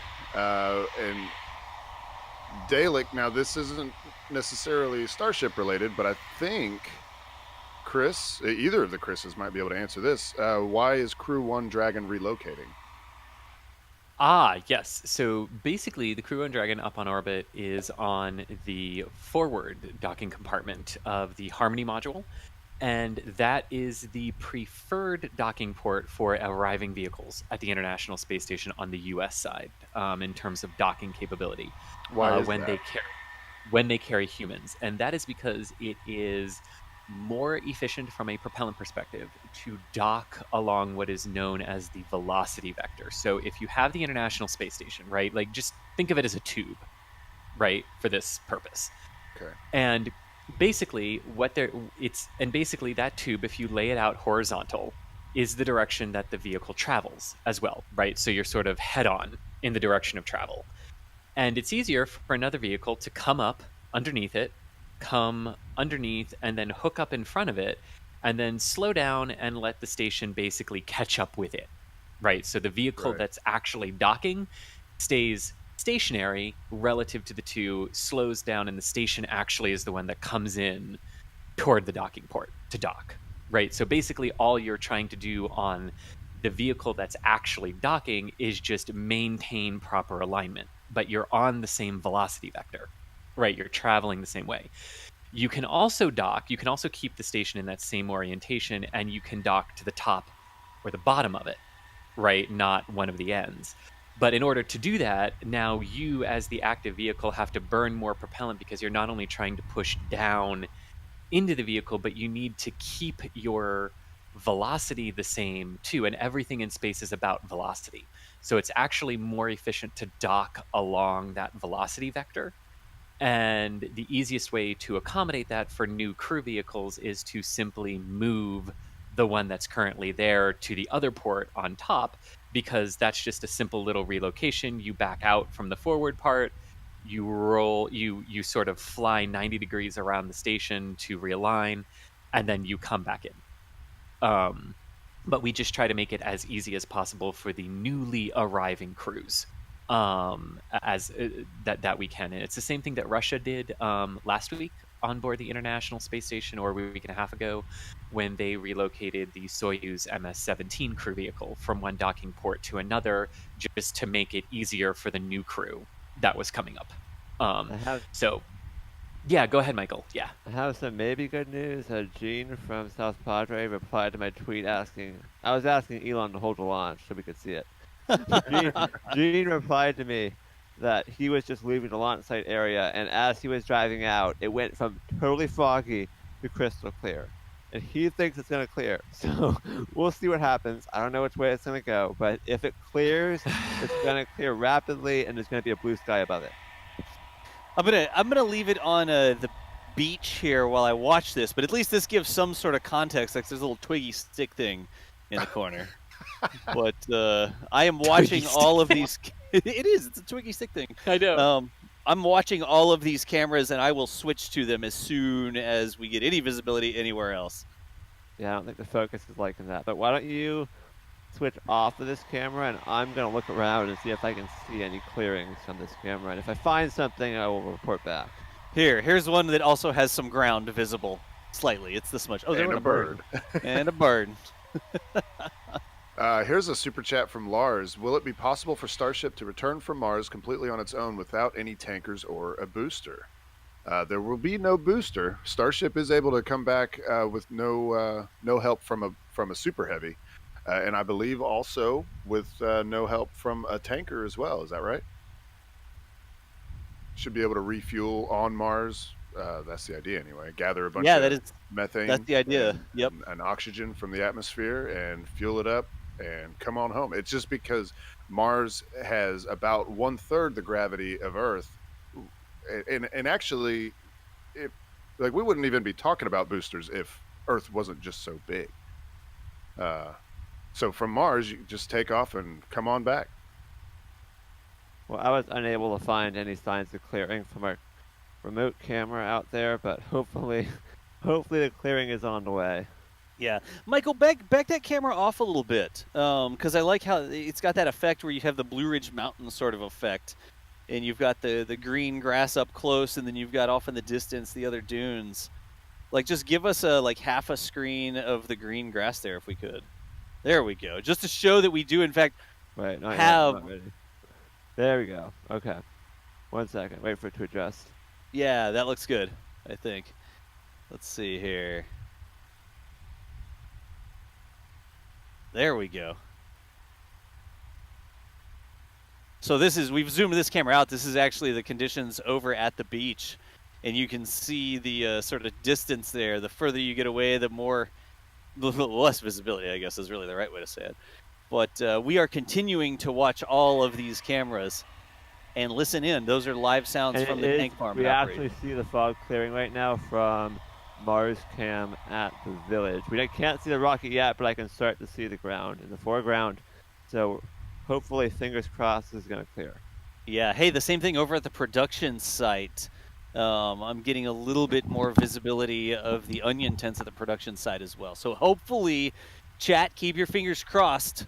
Everybody scroll the chat to scroll the fog away or something like that. I don't know. Oh, no. I want chat spammed with hashtag clear the fog. Welcome to Fog Watch. Welcome to Fog Watch. Nice. But there's some wind too. I'm going to flip the village camera, or the production site camera around towards the launch site. So it looks like from Mars Cam, we are about halfway there to the launch pad onto clearance. So looking better. You weren't kidding. This does kind of look like the Blue Ridge Mountains. I love that. I love the Yeah. effect where it's like, off in the distance. It's just the beach and much smaller. I would have said Smoky Mountains because that's where I'm from. There you but, go. Yeah, same difference. Same thing, only different. Nice. Everybody, yes, blow on your monitor to try and shoo away the fog. Everyone. I'm sure there's people who believe Elon could make the fog go away with the power of his mind. There you go. Well, Starlink. Won't Starlink solve the fog? Oh, yeah. Starlink solves everything. Anti-fog devices, yeah. Yeah. Jeez, the heaters on Starlink, all we have to do is deploy enough Starlink dishes, and that'll burn the fog off. Somebody on Twitter getting mad at me because fog doesn't burn. Really? I'll tell you what, I got an email the other day from someone from the AFP, which is an international news agency. Oh, yeah. Asking me a question about Starlink. A Starlink launch. You know when you see the long-range views of the plume behind the second stage and all the firings of the thrusters during the first stage rotation and coming back to Earth? He asked me a question about the pulses. I won't repeat the question, but it gives you an idea of how the mainstream media works, because he made it about something else, which was completely irrelevant. And I'm thinking, if people think launches, that's what happened during launches, then there's a lot of education we need to put out there.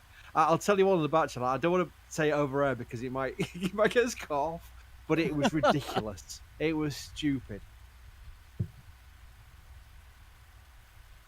And we're continuing to look around here, folks. The close-in camera is still not visible. We still can't see anything here. I'll switch back to it really quickly, but it is completely no visibility on that camera right there. You can see there. That is that close-in view. And we're just getting some context shots from other places here. Michael, can you take one of the other cameras and just set it up as a skywatch sort of thing? So we get some ground and we can sort of watch the skies above the test site. I'm going to do that on Mars Cam. All right, copy. I'll stand by for that to move, and then we'll sort of get a little context here as the fog hopefully continues to clear. There we go. So this is going to be back over from that other angle, y'all. I'll give a little bit more for that ticker, but you can see. I can promise you that about 10 or 20 minutes ago, that foreground was basically to where those cars are parked. That's as far as you could see, and now we can clearly see a bit further. So fingers crossed, we're at least going to see the launch from this angle by the time it launches. It would be amazing if it busted out of a fog bank, Yeah. Like we've seen that before, where the top of Starship is visible, but the bottom of Starship is completely shrouded in fog. Like there's video from these cameras where it's just the nose cone sticking up. Michael, could you command a robotic lens cleaning here? Yes. I'm gonna leave it on this camera while we do it too. Set view distance 9,000. Oh no, it is a watch. Yeah, check it out. I just have to log into the other system, but I am on that right now, and I am. Come on, log me in. Only 30,000 people are waiting for it. 43,000. Yeah, counted. Wiper has been commanded. All right, let's see here. Oh, Yes! yeah.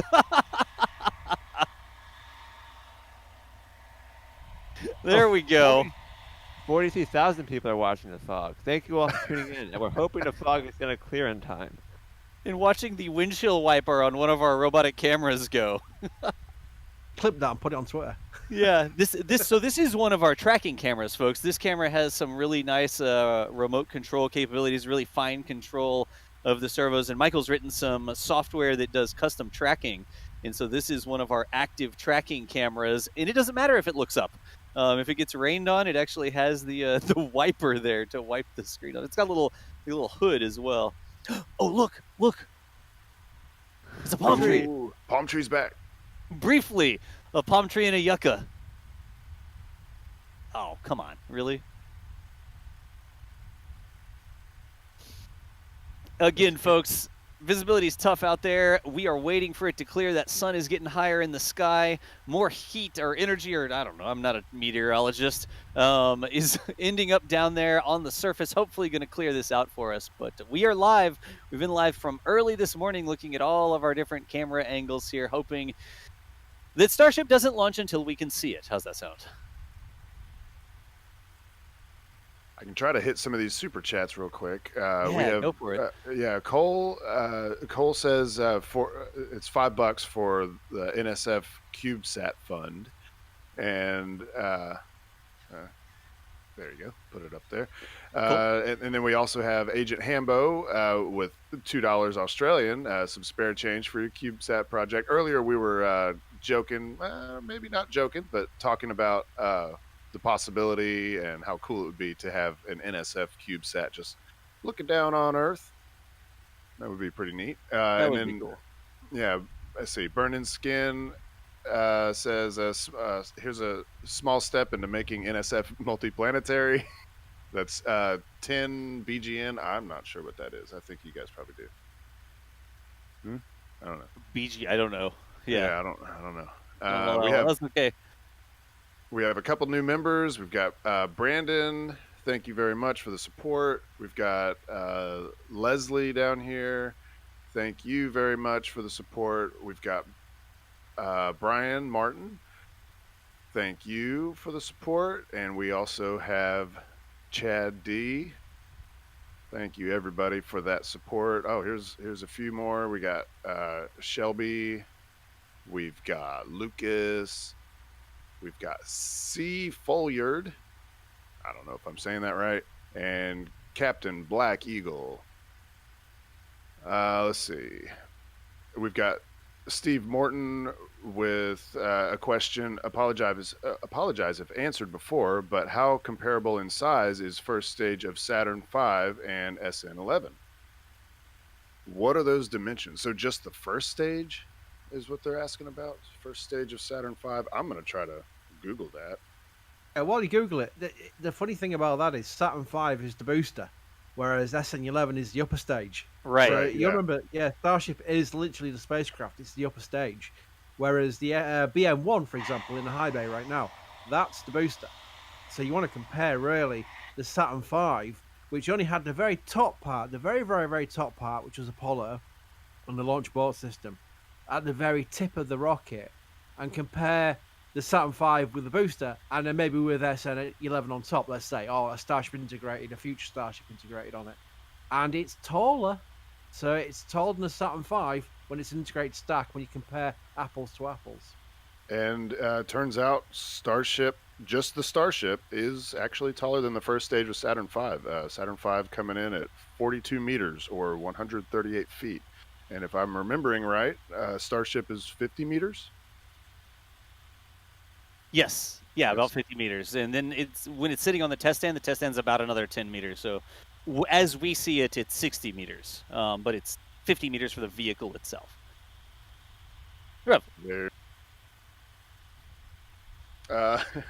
Here's one from Jordo. Says, hey, Chris B, space shuttle. That is all. He knows that's my trigger word. Yeah. But unfortunately, it wasn't a question, so I can't talk for 10 minutes about some STS-93 mission or something like that. Yeah, exactly. let's see. I'm just kind of scrolling through, just trying to hit as many as I can. Well, here we go. We've got Matt Hicks with $2. No comment, no question. Thank you for the support there. Let's see. Johan with super chat. Is it just bad weather? Well, I guess this is kind of an over super Go to chat. the closer camera. I think we can see some of the wall at least. See some of the wall at least. Oh, hey, the palm tree's back. Look at that. Part of the tank farm. Yeah. You Come can, just in on. the middle. You can see the weather tower right in the middle there. Well, I mean, barely. There's a couple pixels that are a different color, and they're in a straight line. So.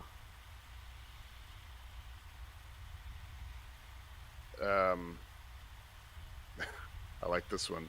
JR with $5 just says, and today on NASA Spaceflight, we present to you Starship in the Mist. And Ron Smith with $4.99, mandatory, this isn't Boca Chica, it's Vandenberg joke. Nice. Yeah. Let's see. We've got a couple here. Davey68 just with the cool $4.99 right there. Simon Skinner with £5, I believe is what that symbol is. Hey, you should know our currency. Let's see. Ava Rafferty with $19.99, just saying thank you for your hard work. Sorry, Steven, you're getting interrupted because I see Starship, and that's exciting. Yes, yes. For the first time in like 20 minutes, you're going to see Starship. That is good. It's what? On the left through the fog, barely. Michael. Wasn't worth interrupting for. I'm not sure. I mean, I see it. You can see the plume of vapor down at the bottom of it. There is definitely a Starship right there. Look at that. It's a Starship in there. You're right. And you see venting. I mean, can anybody tell where that vent? That's not a tri-vent or anything, is it? No, but we should be past methane vent. I don't know. Is that a tri-vent? I'm just assuming we've gotten past methane vent at this point. I don't actually know. You watch, he's going to launch any minute. Right. Yeah, right. Let's see. And since we don't know the exact, we haven't gotten an exact timeline in quite a while. I'm trying to get us a more precise T0. I'm not sure exactly, so I'm going to put us at 7:38 a.m. Central Time right now instead of a T minus, because Elon's last tweet was several hours ago. But clearly, they are in a countdown for launch right now.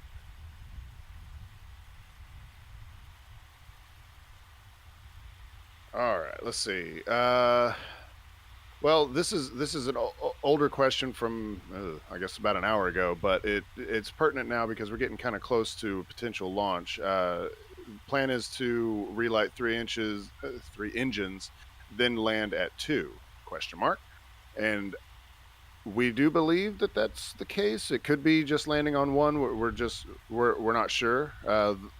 On SN10, they lit 3 and then went down to 1. So we'll just have to kind of see what they end up doing today. Let's see. Yeah, that part of it will be interesting because it'll. Hopefully, we'll see it. Yeah, hopefully. Yeah. We've got a super chat from Jerwa JWCC. Thank you, Mary and the team. Fingers crossed for better visibility. Oh, we're starting to see a little bit. I think that is a tri-vent. Look at that. Yeah. Update the engine chill. Looks like the fog is getting definitely closer. We're about to be able to see it from our cameras at the village, but we're not quite there yet. So when we are there, alert DOS. So clearly the closer camera is sort of seeing a Starship right now, which is It is. You can see the Starship there. It's right there. Oh man. Definitely getting closer. That's what we like. Yeah. And I'll We're say working that in on my it. not nervous at all sing-songy voice. Oh, go ahead. You got something? Yeah, I'm just looking. I just figured you've been reading out super chats a lot, so I figured go ahead. I would look for some and see what we got here. Okay, so Lily with a $5 super chat saying, wouldn't spend my morning with anyone else if SN11 lands today and doesn't blow up. LOL. I like that. When will BN1 roll out? Which is a great question. So BN1 is and Michael, that it did the weird thing where I clicked it to go live and it disappeared. But just for your tracking purposes. But anyway, really, really good question. Which oh my gosh, I forgot the question already. Anyone remember what I just asked? That was a fleeting moment of trying to be responsible and tell Michael what had happened and losing the question. Anyone remember? Shoot, memory. You asked when BN1 was going to roll out. Thank you. BN1 was going to roll out. Thank you. Yeah, so if SN11 does land successfully, there is a lot of work that needs to be done on it in terms of safing it. So we do expect that the road would remain closed. So at this point, if SN11 launches successfully in a few minutes and lands successfully, we would not necessarily anticipate BN1 rolling out to the pad today due to the safing requirements that would need to happen with SN11. That being said, never say never, but I wouldn't hold out hope for that today, mainly too because the crane needed to lift it is not at the launch pad. So the crane that they would need to literally lift it onto the launch stand to secure it is not there. So we wouldn't expect that today. No.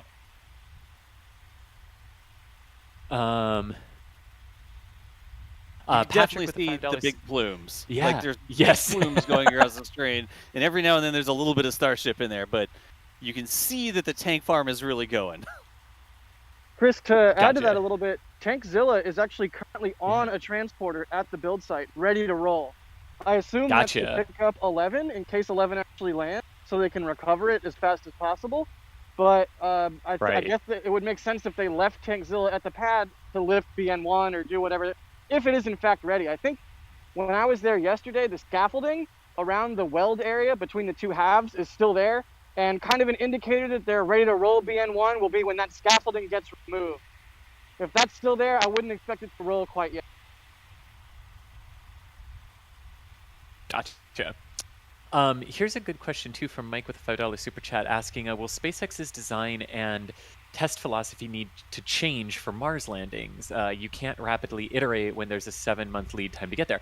That is very true. But what you are seeing are the same processes that will be used on Mars. So Starship launching off of its own engines off the surface of Mars to get itself into Mars orbit. Starship will perform the same type of landing on Mars that it does here on Earth. So everything that they have been testing here is what you will see on Mars. So their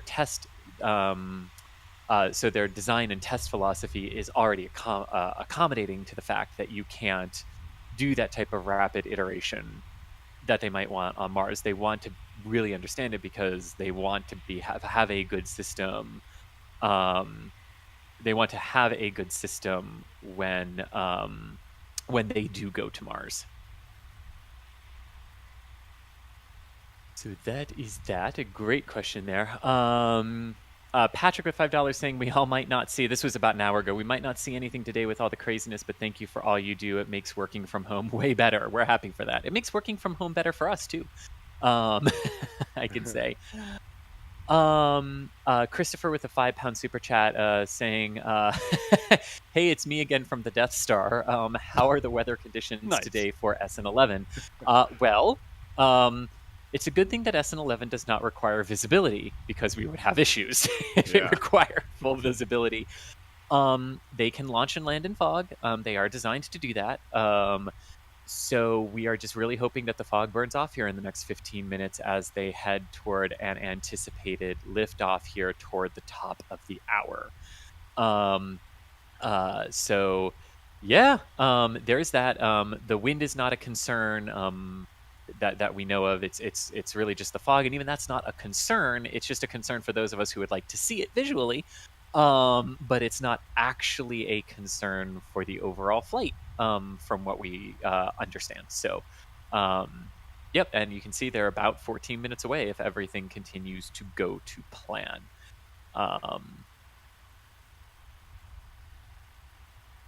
Simon with a £5 super chat saying hi from Kent, England. What kind of backups are present if on SN11 if a malfunction occurs? Are there redundant systems, etc.? So Starship does have redundant systems. If something fails, it can switch over to another one in some of its onboard systems. There's usually that's a pretty standard thing in rocketry. The potential points of single point failures, what we see them continuously evolving and trying to eliminate, right? Like we originally saw them relight a Raptor engine, and then they were like, no, we should relight 2, and then they're like, no, we should actually be relighting 3 of them. All the same way. So they've been trying to figure it out for how to work on those single point failures to make the vehicle more redundant, because that is going to be the key if malfunctions occur on major systems like your engines, is just having other engines up and running and ready to take over if needed in that regard. Michael with 20 super chat here saying listening from work in Sweden. Let's light this candle indeed. There we go. Bob Davis with a $5 super chat saying, Jack, I found my first DSLR. It's a Canon EOS Rebel with a whole bunch of numbers on millimeters Nice. and stuff like it. Steven, why don't you read that so you understand it? I was gonna say, it looks like Bob got a couple of lenses, got an 18 to 55, a 100 to 200. It's a crop sensor. Ooh, a Whoa, vent. that was a vent. There you go. Let's play with the fog. Guess the mystery vent. Right. Well, congratulations, Bob. That you Yes. started down a fun path. I hope you really enjoy it. It's a good camera. I actually know of some other launch photographers that use Rebel cameras at the launch pad. So I've always told people it's not about how much money you spend on your camera. It's about your subject, your composition. It's a lot of things that go into creating a good photograph. Indeed. And Denny y'all- Colon with 5. Oh, sorry, yeah. Oh no, I was gonna jump in. A lot of people asking, how do we know what's going on? Like we've moved to engine chill, and since there's no visibility, we are just going by Elon's tweet in the SpaceX stream. We didn't and see if the engine chill though, like 10 minutes we ago. saw, when we it saw a cleared lot up of for a second. vapors. Yeah. We saw a lot of vapors, and we assumed that they're the engine chill. But I it's think really right hard now to see what's going that on. vapor on the left-hand side of your screen is the engine chill. Yeah, That's we're watching. We're trying to see what's going on. But basically, that countdown that we have up there is based on the SpaceX stream and Elon's tweet, right? Yeah. Yeah. Okay, that's what we're trying to see. Do you think that they'll launch it if it's like this? Oh, they're I pressing would- towards it. I mean, Are they? I know visibility is like nice for us on the ground. It's really not necessarily necessary from a test perspective as much as we want it to be. They can test in fog. Yeah. This thing is supposed to be able to land like this. I mean, heck, even the Falcon 9 is supposed to be able to land like this in Vandenberg. And things like that. So I'm with you, Doss. It's odd, but there doesn't appear to be any. I That was mean- nice. There doesn't appear to be a reason not to. I'm just. I mean, there seems to be other things like, how are you sure the pad is clear? You've got to make sure. You just got to make sure that everybody's there. Like, how do you clear the beach when the weather's like this? How do you make absolute sure that it's clear? You could drive a truck down the beach, and if somebody was parked, 20 yards away, you may not see the car parked there. Is just across the board. These are really challenging conditions to make sure that the area is safe, regardless of whether or not we can see the rocket. I really do wonder, like, God. I really do wonder. Find out. I'm going to leave it at that. How's that sound? We will soon know the answer to whether or not they're going to launch in this condition, but I'm obviously hoping that they're going to recycle and launch in an hour or so when it's more clear. Yeah. Still not even really seeing the top of Starship peeking out of anything.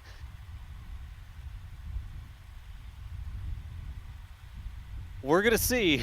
You can really see. Look, there is a plume that's happening just to the upper left of the yucca that's blooming. Like, you could really see motion in the gray that indicates that vapors are moving around and changing. So we are, I'm honestly getting a little excited, like, because this is sort of we've got so many hours watching the tanks, and it's like, oh yeah, look, the tri-vent's going, the engine chill's going, oh, that means it's about 12 minutes. Oh, look, the tri-vent has paused, the engine chill has paused, and that means that it's go time. In it not having any of those visual stimuli that we have learned to trust as our Texas tank watchers observe all these tests, it's almost like, there's a vent. We're going to have to do a whole new timeline based on just venting noises.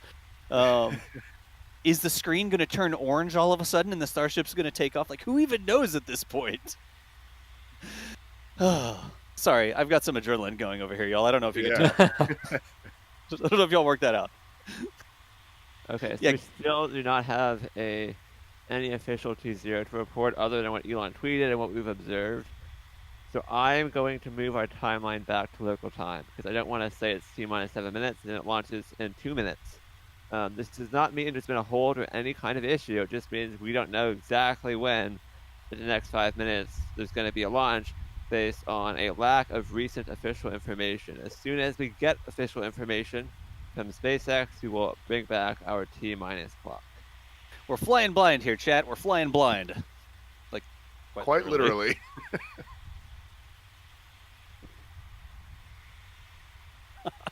I'm frantically checking all the different cameras to see if this... I mean, you can just barely see the tops of the tanks there every now and then. I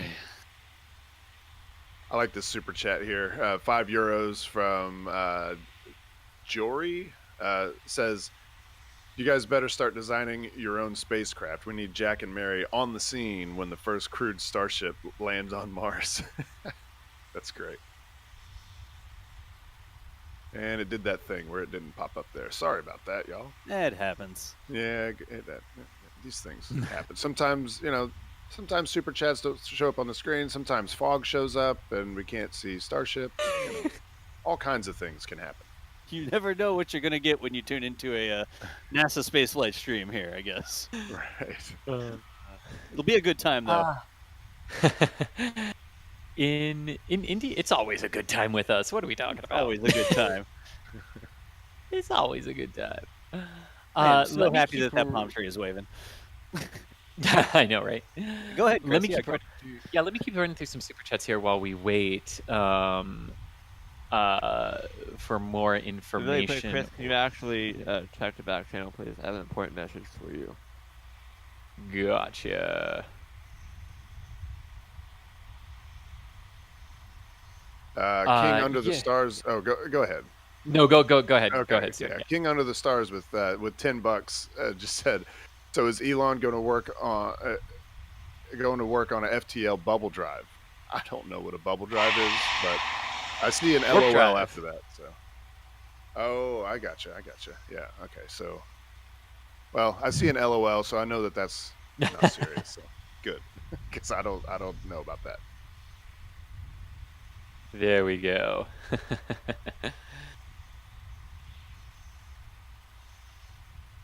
Scott Gilmore with $2 wants to see some V-necks in the store. So there you go. Sweet. V-necks.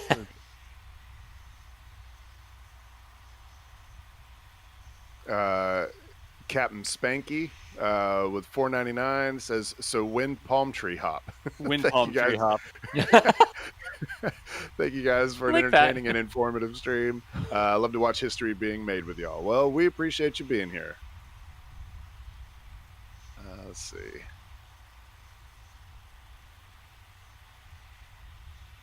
Dat Taco Guy with $10 says, happy birthday to you guys. You do an amazing job and hope this channel and site continue for decades to come.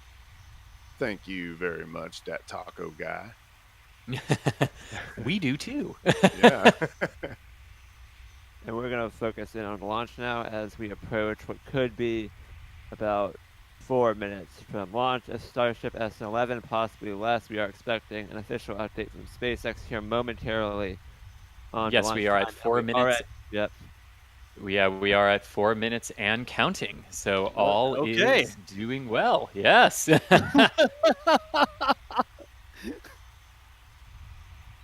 That's fantastic. That is absolutely fantastic. Doing this, SpaceX. Come on. No.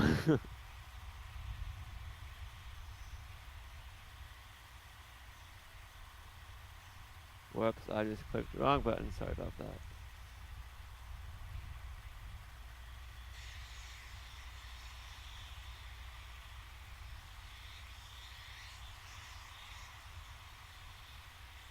Come on.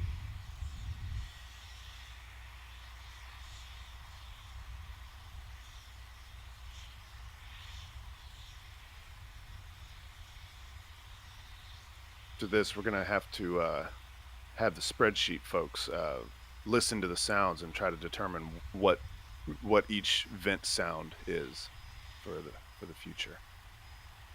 Okay, so it looks like our camera is better than SpaceX. It's right better now. than SpaceX's camera. Way better. So don't go anywhere, and we're gonna pipe into SpaceX onboard cameras if they have them. But right now we have the best camera view.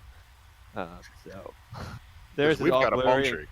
Theirs is blurry and covered in water. So ours is at least not blurry. We've got that going for us, which is nice. But yes, we will pipe in the SpaceX views if they get views, as Starship ascends through the fog. Let's see what we get.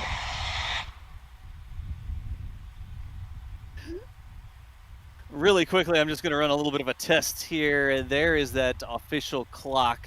And Michael, that is the timing that I am getting it from SpaceX. So our clock is different, yeah. Our feed is more, our cameras are lower latency. So. Yeah, lower latency. Let's go back to our camera here. And we are watching all of the different things here, but SpaceX is still going, apparently. That's recording, that's recording. Yeah, crossing the 2-minute mark now. I'm honestly not exactly sure how to deal with this. I know. They are confirmed. We do have confirmation that everything is good. Propellant load is done at this time. The vehicle is in closeouts and getting ready for a liftoff about 1:40 from now. Okay. Well, Or there you 1:30, go.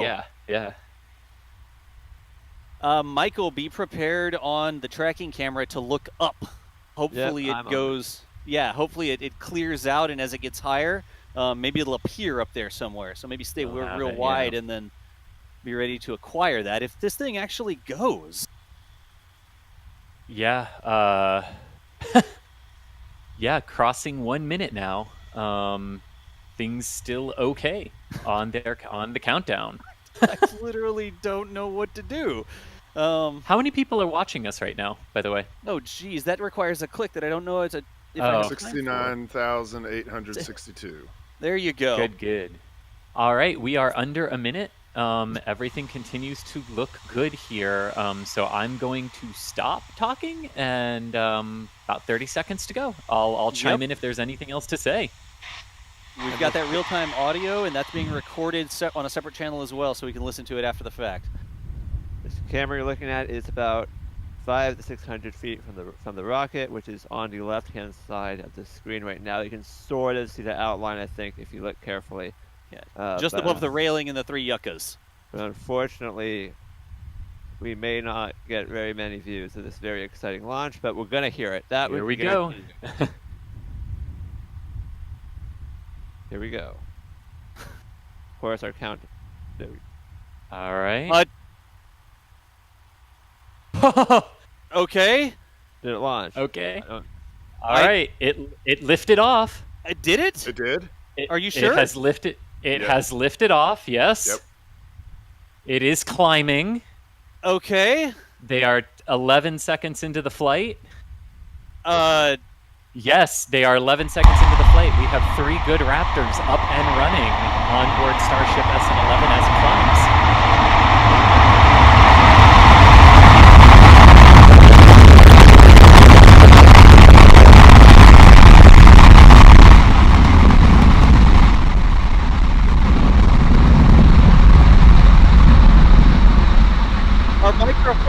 the launch. Look at that Starship climbing up from out of the cloud deck in Boca Chica or Starbase. You can see some of the landing legs. They are over 1 kilometer up. Everything going well. Michael, do you have it on any camera? I will yell if I do. We do not have it on any camera. Okay, so we're watching the SpaceX feed here. Everything continuing to go well. Again, we are coming up now on the point where the first Raptor engine will be shut down. This is normal, so you will see it shut down and immediately gimbal away from the spacecraft as well, and that is anticipated, right? And then they will shut down a second one and climb up to at the 10-kilometer apogee, or highest point in the flight, on just the single remaining Raptor before doing the belly flop transition there. Okay. Yeah. Who's surprised that it's actually going right now? I'm raising my hand over here on this. Not me.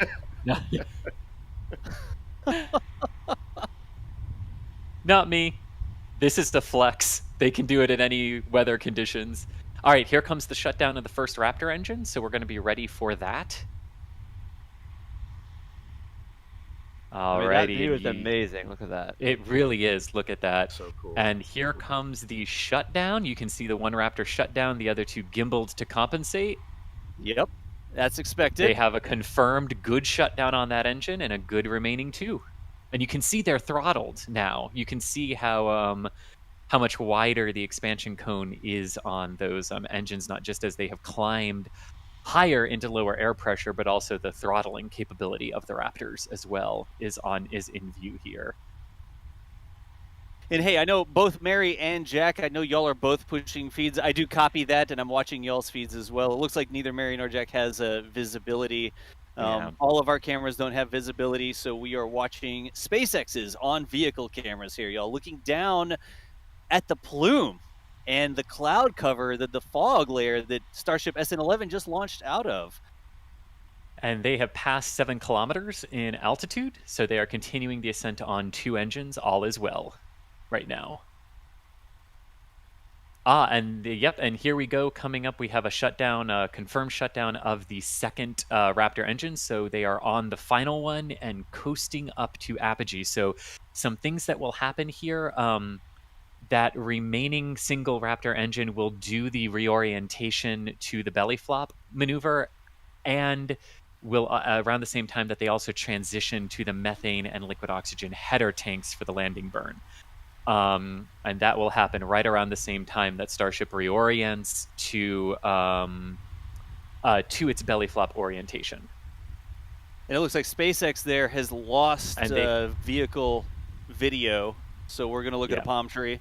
And I'm watching. As soon as we get video from SpaceX, we'll be back on it. Yep. So they are experiencing dropouts on the onboard cameras. Starship is at altitude at 10 kilometers and is hovering and beginning the reorientation maneuver now. We think. Yep. Telemetry shows that the reorientation has occurred, and we are belly flopping back to the ground.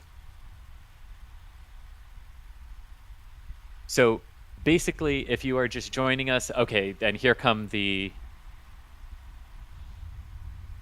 All right, here comes the cameras back again.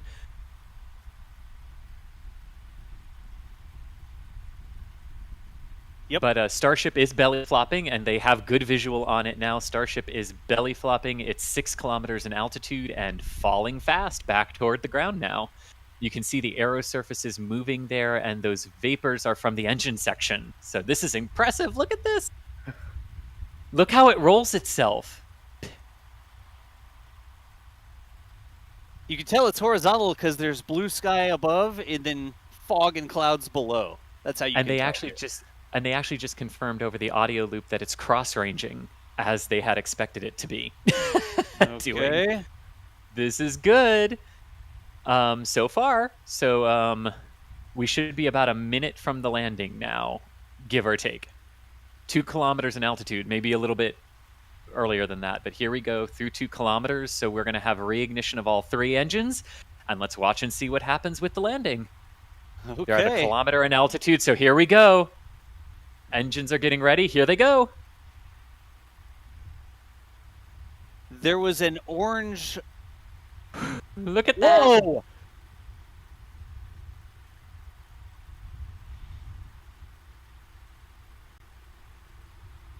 Did it? Our camera. It hit the ground. Okay. Our camera. Flying debris and pieces of Starship. There's stuff smoking on the ground in front of the camera. I switched to it here. We didn't get anything from SpaceX.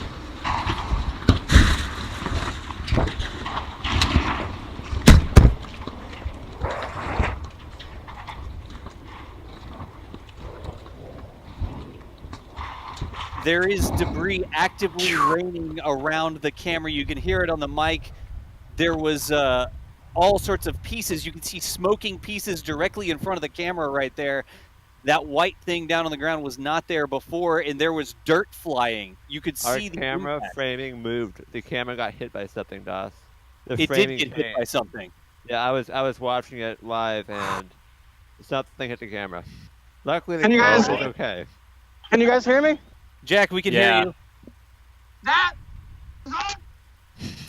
Pretty sure he said that was awesome. Okay.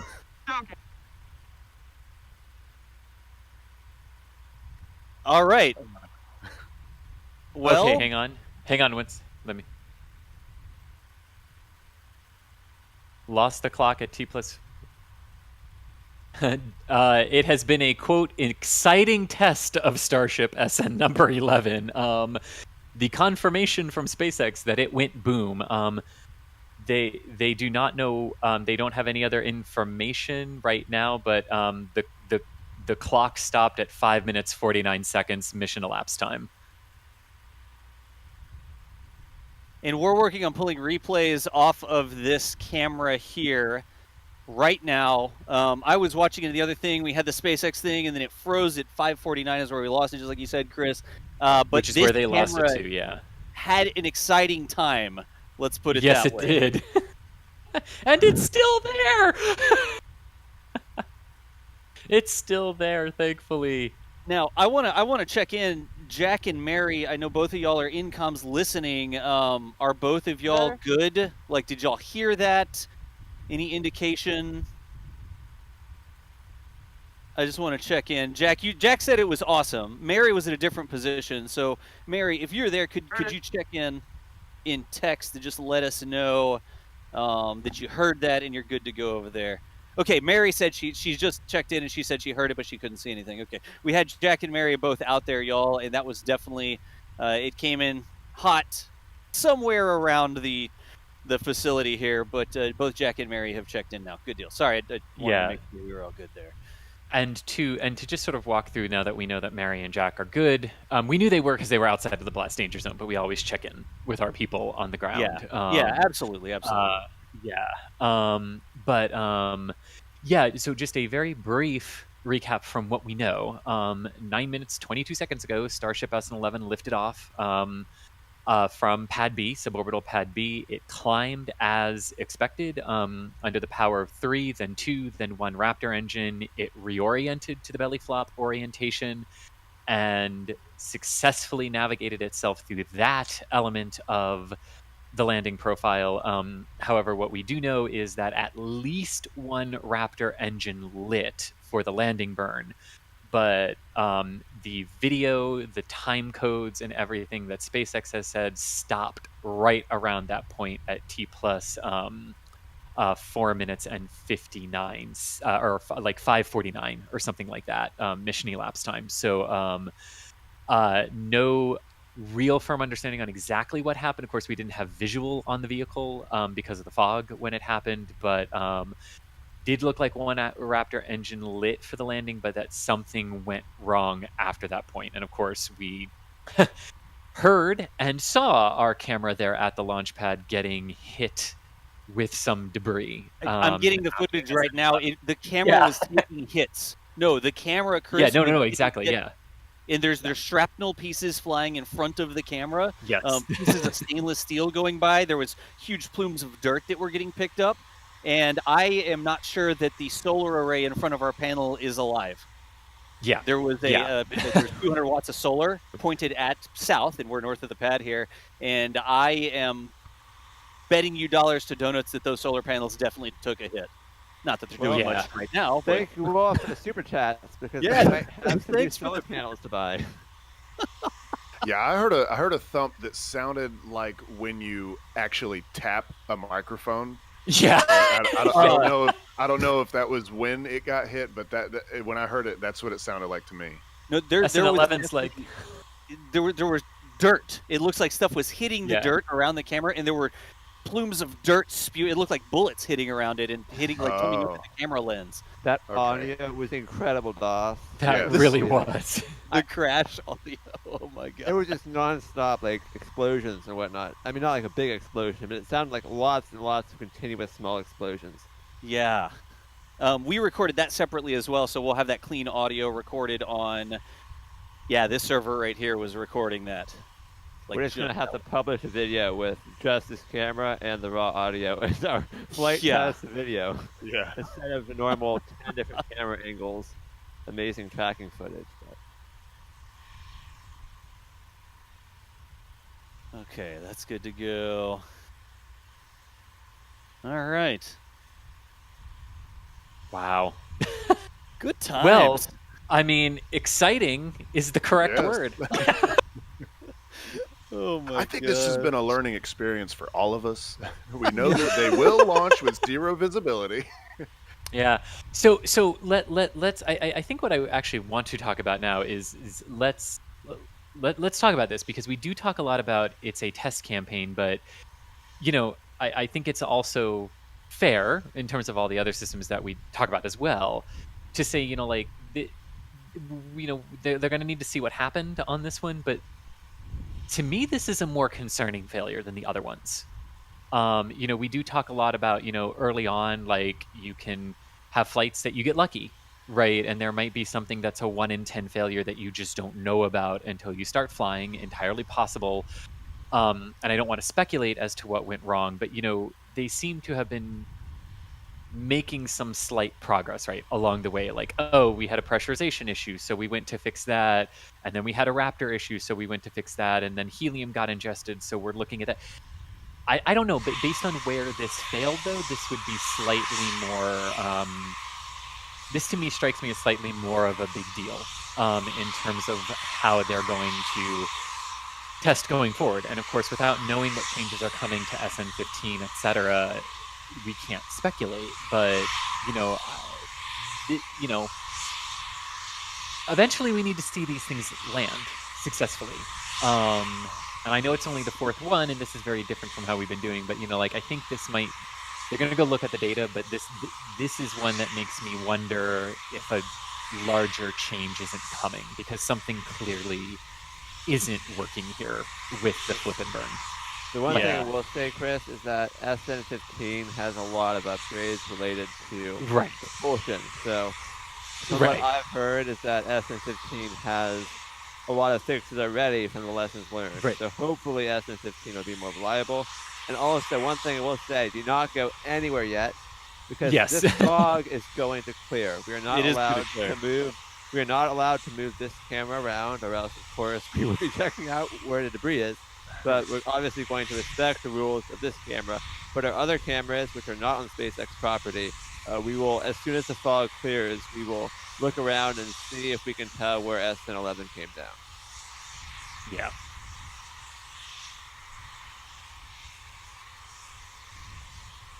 Yeah, definitely. And I'm being quiet as we pull some of the footage here. Gotcha.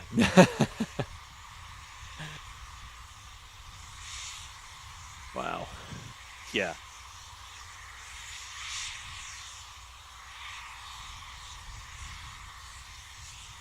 Dang.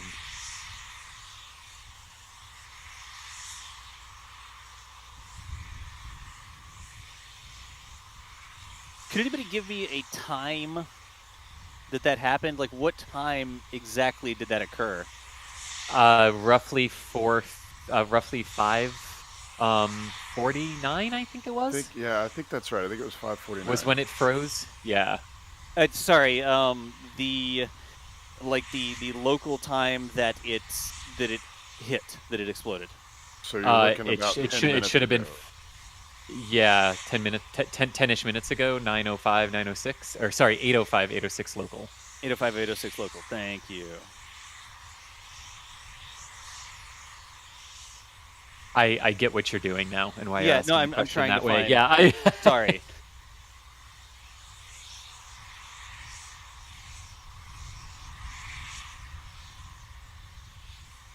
So many things going on at once. Wow. Oh my. Oh, no. Oh, I can't wait. What, DOS? The camera definitely took a hit. Like something physically impacted the tripod or camera. Like the entire camera got dunked, basically. Oh, man.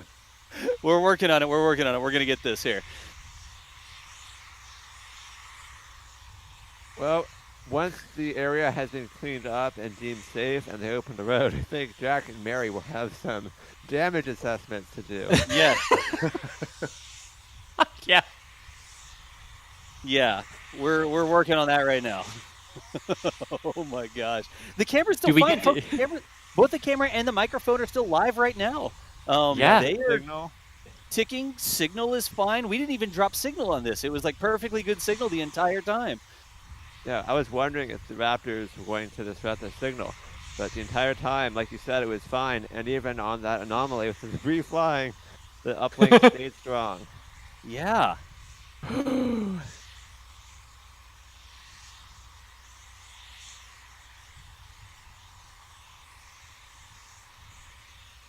All right, so I'm literally downloading the files right now so that we can show them.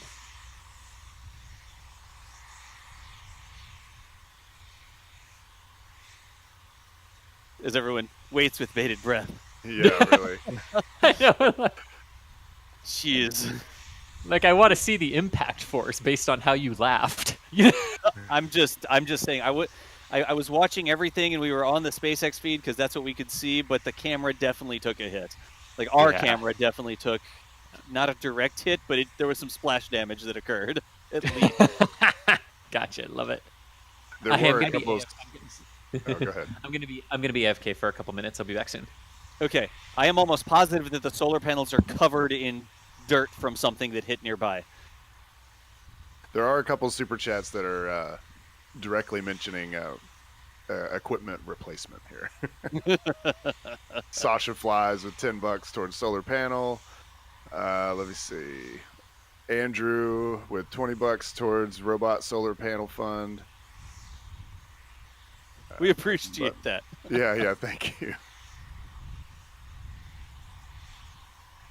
IR Geek also for more panels. Wow. Ian Kinney.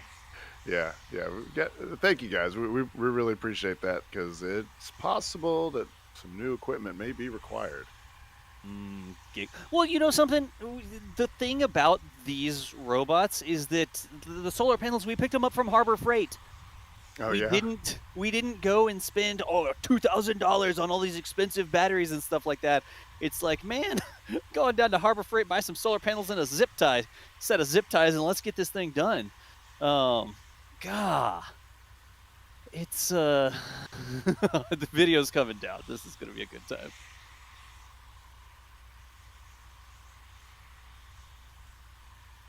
I have a bunch of management stuff I have to clean up before I can present from the screen. So, gotcha. This is it did seem to stop. Like we got one Raptor ignition, and then I'm not sure if we saw the either of the other two ignite.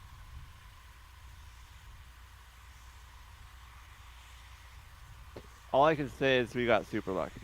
Because that camera could have been completely annihilated had it been at the wrong place at the wrong time, which pretty much was in a lot of places when that Starship came down.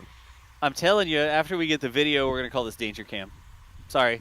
There you go. You jinxed it. That was your name suggestion beforehand, and I think had you gone with my idea, that would not have happened. What? No.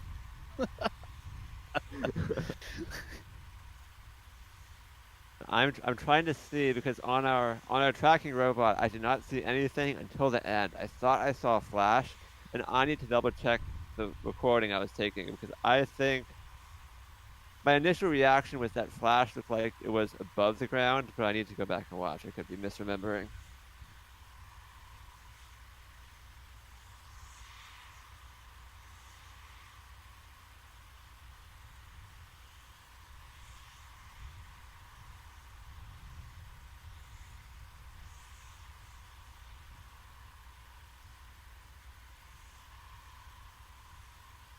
The audio, though, you could hear the the shrapnel tinkling down around the microphone and stuff like that.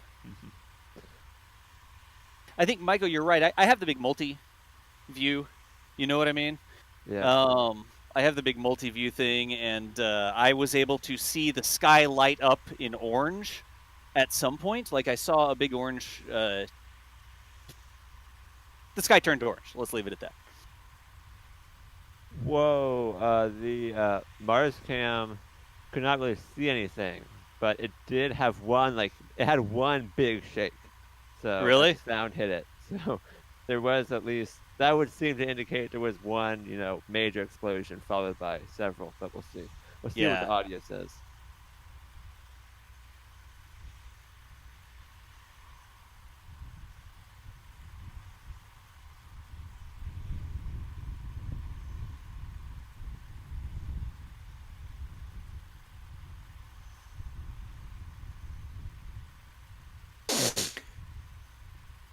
I feel like Doss is just sitting there watching it, withholding. No, I'm not. I'm rapidly.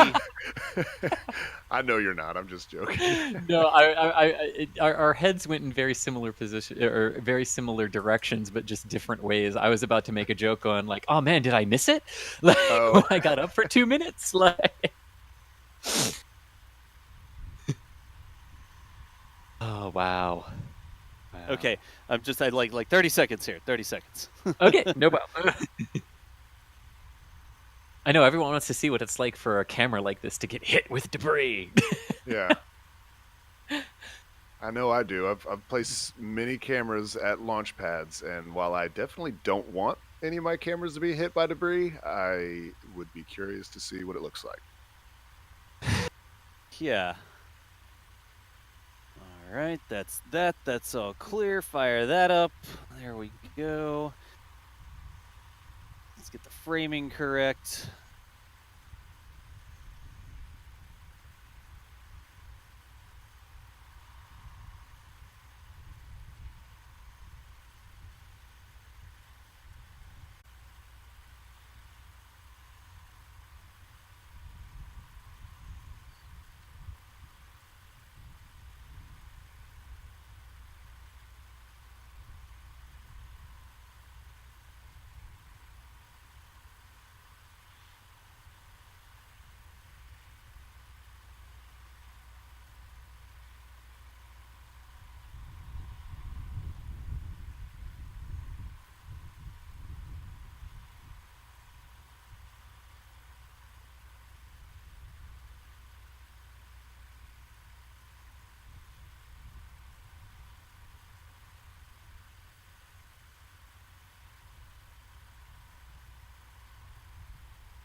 There you go.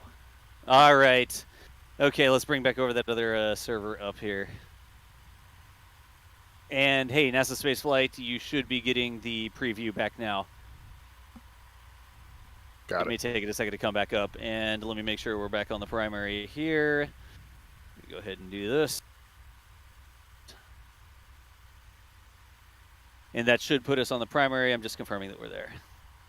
Hey, what's up, chat? How y'all doing? We're super busy here. Doing things and stuff. Let me know if you can hear me now. Should be 5x5 again. I am getting it live, and it looks good. Chat's just a little bit slower than everybody else. Yep. Chat, you're too slow. You can hear us just fine. Some of you have bad internet connections, it seems. We should be back. We had a little bit of an anomaly there as we tried to load up the replay footage, but we should be good to go. Sorry about the little brief hiccup there, but that's why we have a backup server. So we should be back live. You should have the view from across the pad there, which is still alive, and we're ready to roll a replay of the impact now. Everybody else on the call good here? Yes. I got you.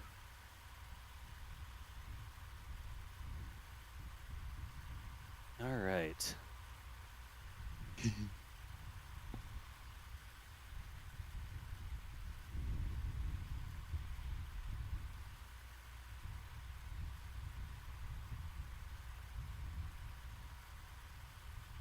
Okay, so now that we're back nominal here, folks, we're seeing the tank farm and our favorite palm tree and our 3 yucca plants there. I hope those are yuccas. I think they're yuccas. But if you're just joining us, wondering what's going on, SN11 did take off, but it had a hard impact. It did not come down in one piece. We did not have any visibility of it. SpaceX lost their cameras. The vehicle cameras showed nothing. All the SpaceX remote cameras didn't have any visibility.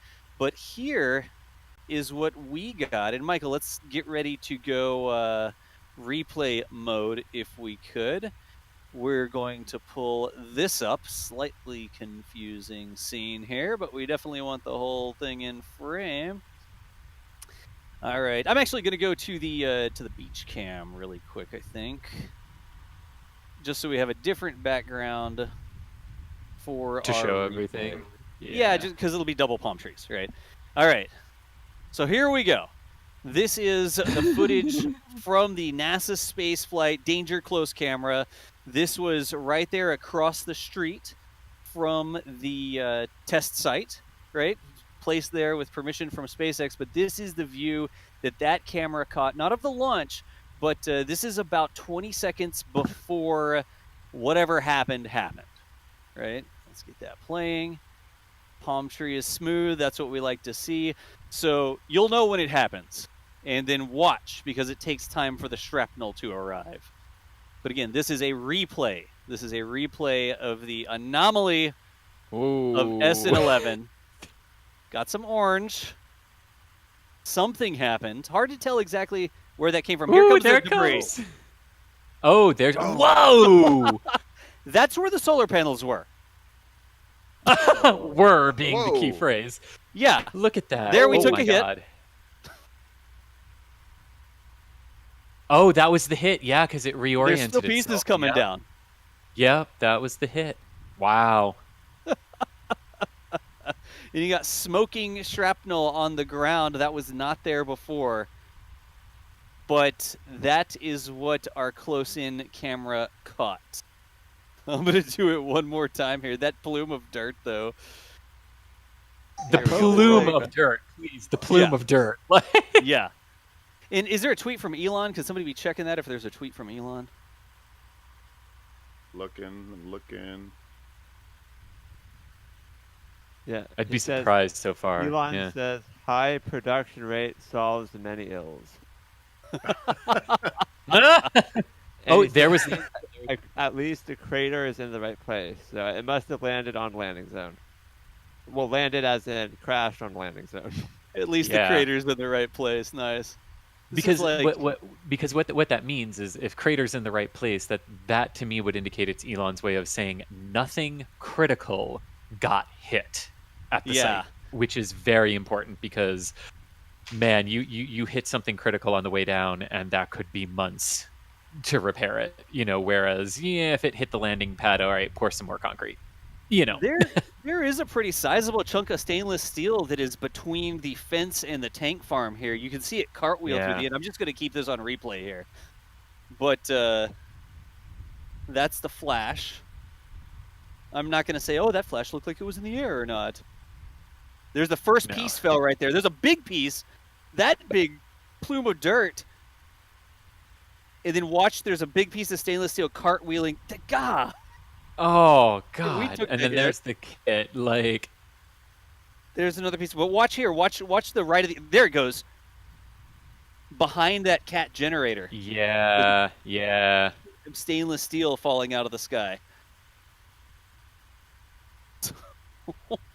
So I guess it is worth mentioning, crater in the right place doesn't necessarily mean nothing there was damaged. Just that crater in the right place means if it was going to fail, at least it came down in the best possible spot. Yeah, it didn't for the big impale impact itself on the orbital launch platform or anything like that.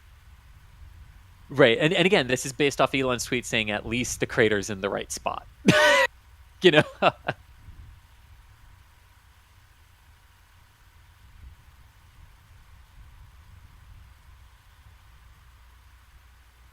Wow.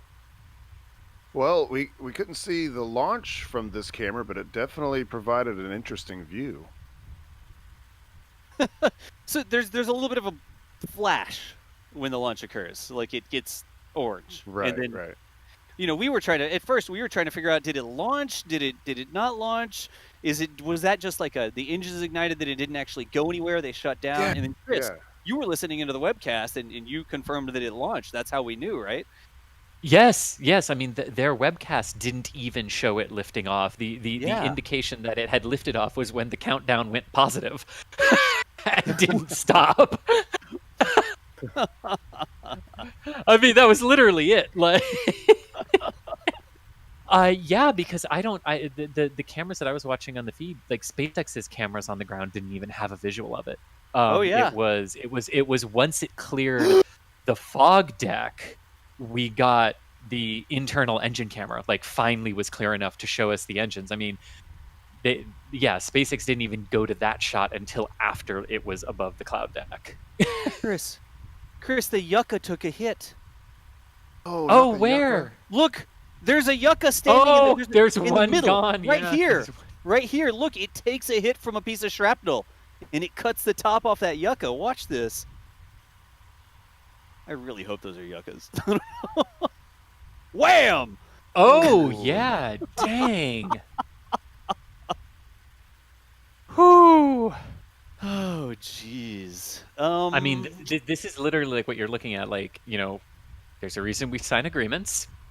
Yeah, there is. There's That's a reason. true. There's a reason we understand this is a risk. And things like that. Because I mean, look at where this came down and what the camera was able to capture. Like this camera easily could have been. I mean, an inch more. The one that actually hit the camera, like an inch, half a meter. A centimeter more one direction. That could have been a camera-ending hit to us. I mean, it is literally luck of the draw sometimes where these things are placed, where one right next to you can be destroyed and yours is somehow fine. I mean, it can literally be luck of the draw when things like this happen. Yeah. I'm trying. So this camera doesn't have the sound embedded in this video, y'all. Let me see if there's some way that I can pull... I don't have a way to play the stereo audio. Let's put it that way. If I pipe it in over my headset, it's not going to come through stereo for y'all because my communications channel is a mono channel. So let me work on a way to get y'all that stereo audio. And maybe if I get that audio to Brady, it can be cut together with this video here. That might be a thing. But I'm going to work on that. What do y'all want me to do in the meantime while I go take some time? You want me to leave it just on the pad cam? Keep replaying this? What do y'all want? The fog is getting worse, unfortunately. I'm hoping it's going to clear soon so that we can get ideally, our camera at the beach has the best shot of the landing zone. That is totally fogged out right now, and it looks like from the village cameras, the fog is getting worse. So I don't know. Maybe just go back to the to the camera by the pad, a danger cam, and we can at least look at a live picture that has something in the foreground. We'll put it that way. This is from the beach, and it is still completely fogged out there. So we'll leave it on a danger cam here, like this. And I am going to pull that audio and get it to see if we can't cut that together into. I just want to be able to play the stereo. I didn't even think about that. I was recording it, but I didn't even think about the workflow for pulling the audio off that recording server and then getting it up. I'm going to handle that right now, though. Y'all take it away and replay image, Michael. Oh, the yeah. replay tag, yeah. Go.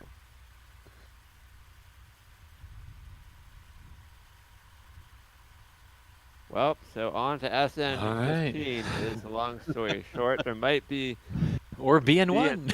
There might be BN1 testing in the meantime, but I'm not entirely sure if BN1 is actually going to be tested or not. That information seems to be changing by today, and right now it's a bit uncertain. So I'm not sure which Starship will be next or which Super Heavy will be next on the test stand, but we do know that SN15, the next Starship, is the one that is expected to also do a test flight, but with many upgrades to improve the reliability. If you're wondering why it goes from SN11 to SN15, SN12, 13, and 14 were all very similar models of Starship to SN11. And with SN15 coming along, which was a more advanced, kind of a major block upgrade, SpaceX has decided to skip right to 15. So Starship SN15 will be the next Starship vehicle to be tested, but there could also be that Super Heavy prototype coming down the pipeline as well. Hey guys, Thomas here. I'm back, and I've got an update to bring. I think. Oh, what do you got? Elon has given some more details here. This is from Elon Musk on Twitter. Looks like Engine 2 had issues on ascent and didn't reach operating chamber pressure during the landing burn, but in theory it wasn't needed. Something significant happened shortly after landing burn start. Should know what it was once we can examine the bits later today. Examine the bits, nice. So an issue on an engine during ascent, but that shouldn't have affected the landing, and then something happens shortly after landing burn start. That shows you there is some redundancy with the vehicle there. Elon says that Engine 2 had issues on ascent. Did you notice that? No, because Starship kept on just fine by throttling the other Raptors, presumably to compensate.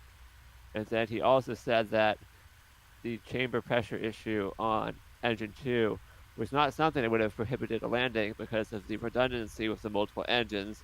Of course, then Elon also added that something significant happened. So it sounds like two different issues, or that Engine 2 issue got worse during the landing burn and actually caused like a vehicle destruction or something. I don't know, but yeah, so it sounds like they'll hopefully know more later today.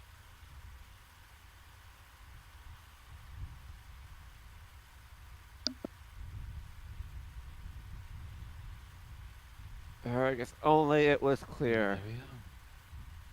We need some shakes fist at certainly have been. Yeah, certainly would have been nice to get a good visual of it, but the telemetry should hopefully give a full picture to SpaceX at least, and hopefully we'll get some of those details shared.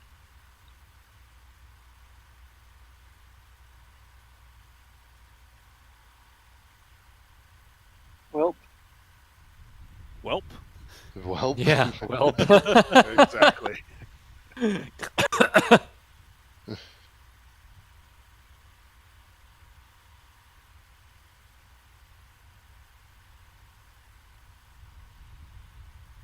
we didn't say this might happen, that there would be setbacks during the development process. It's not going to be linear where every single test improves on where the previous... I shouldn't say linear. It's not going to always be upward sloping, is what I should say. Right, yeah. Where every future test improves on the one before it. There will be times where there are setbacks, and you take 2 steps forward, and then you take a step back on the next test, or something like that. So I would consider that this test was definitely a step back. I don't think there's much question about it. But that being said, I have no doubt that SpaceX will be able to recover from this position and obviously make the future Starships successful. So I'm not at all worried about the Starship program. in itself, but today's test flight was obviously not as... It did not go as well as they would have hoped for it to go, given the previous test flights. Right, and but the other item to keep in mind is that starting with Starship SN15, we know there are some upgrades coming with that version, and going forward. So SpaceX already had increased confidence in those starships, and so it's possible that today's anomaly was related to persisting issues that have already been fixed, but just not fixed on this particular vehicle. So that's another thing to keep in mind, is that they were testing an already slightly outdated design. So hopefully the data from today is useful, but we'll have higher hopes for future vehicles to be a more refined design and be more reliable and start hitting some more milestones. I will say though that we had, despite the fog, I think our coverage was about as good as we could have done. So I'm proud of the team for the good work. Oh my God, with the weather conditions, I don't know how it could have been any better. I mean, we got the great audio. Pad cam somehow survived. We got great video from this camera, danger cam, whatever you want to call it. I have like 5 words for it, but danger cam. I like that. I like enhanced cam, but anyways, I think our video was about as good as we could have done given the circumstances. Well, and I just have to say, major props to Jack and Mary for setting it at what apparently was the exact correct point to get love tapped by debris, but not like taken out. Love tapped by debris.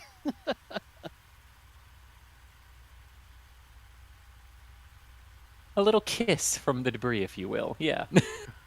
And I will say, great job to DOS as well, because we did not know if we were going to have this camera position available to us, but DOS worked very hard and many long hours to rush this camera and get it to Boca Chica in time. And if we did not have this camera today, we would have been in big trouble. Yeah.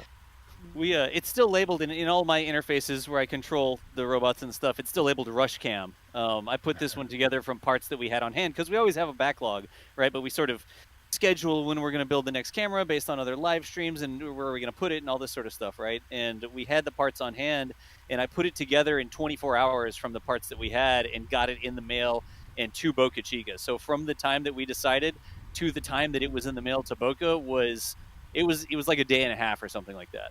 But we got it done. So I am very happy with its performance. Good job, enhanced danger cam. Can we settle on that maybe, Michael? Like compromise? Enhanced danger cam. Enhanced danger cam. But we're still waiting for the fog to clear. I'm hoping it's going to happen, but not any... It's getting worse at the moment, but sometimes I guess the fog gets better before it gets worse. I will also say thank you to chat for being understanding with the fog. People actually were surprisingly understanding and not like moaning and complaining about the fog. Because obviously if we could clear the fog, you can 100% guarantee that we would. But unfortunately, we cannot control the weather. So it was what it was, but we made the best of it. Hey, if we can have a windmill out there for power, we can just run the turbine enough, blow it away, right? I was just going to say something like that. Context at the NRO for their weather machine. Yeah. Windmills do not work that way. Activate the wind. I know they don't. That's hence why I chose it. Oh, good times. Hey, I want to say real quick, the fact that we sort of chuckle and stuff like that doesn't mean that we don't take this seriously. We know the area is clear. We know that this was safe. There was no human life at risk here. Clearly, if this had come down in the village or South Padre, it would absolutely, positively not be a laughing matter. But Elon said that the crater's in the right spot. Elon sort of making light of it with a comment like that, and we chuckle about it as well. I mean, debris hitting the camera.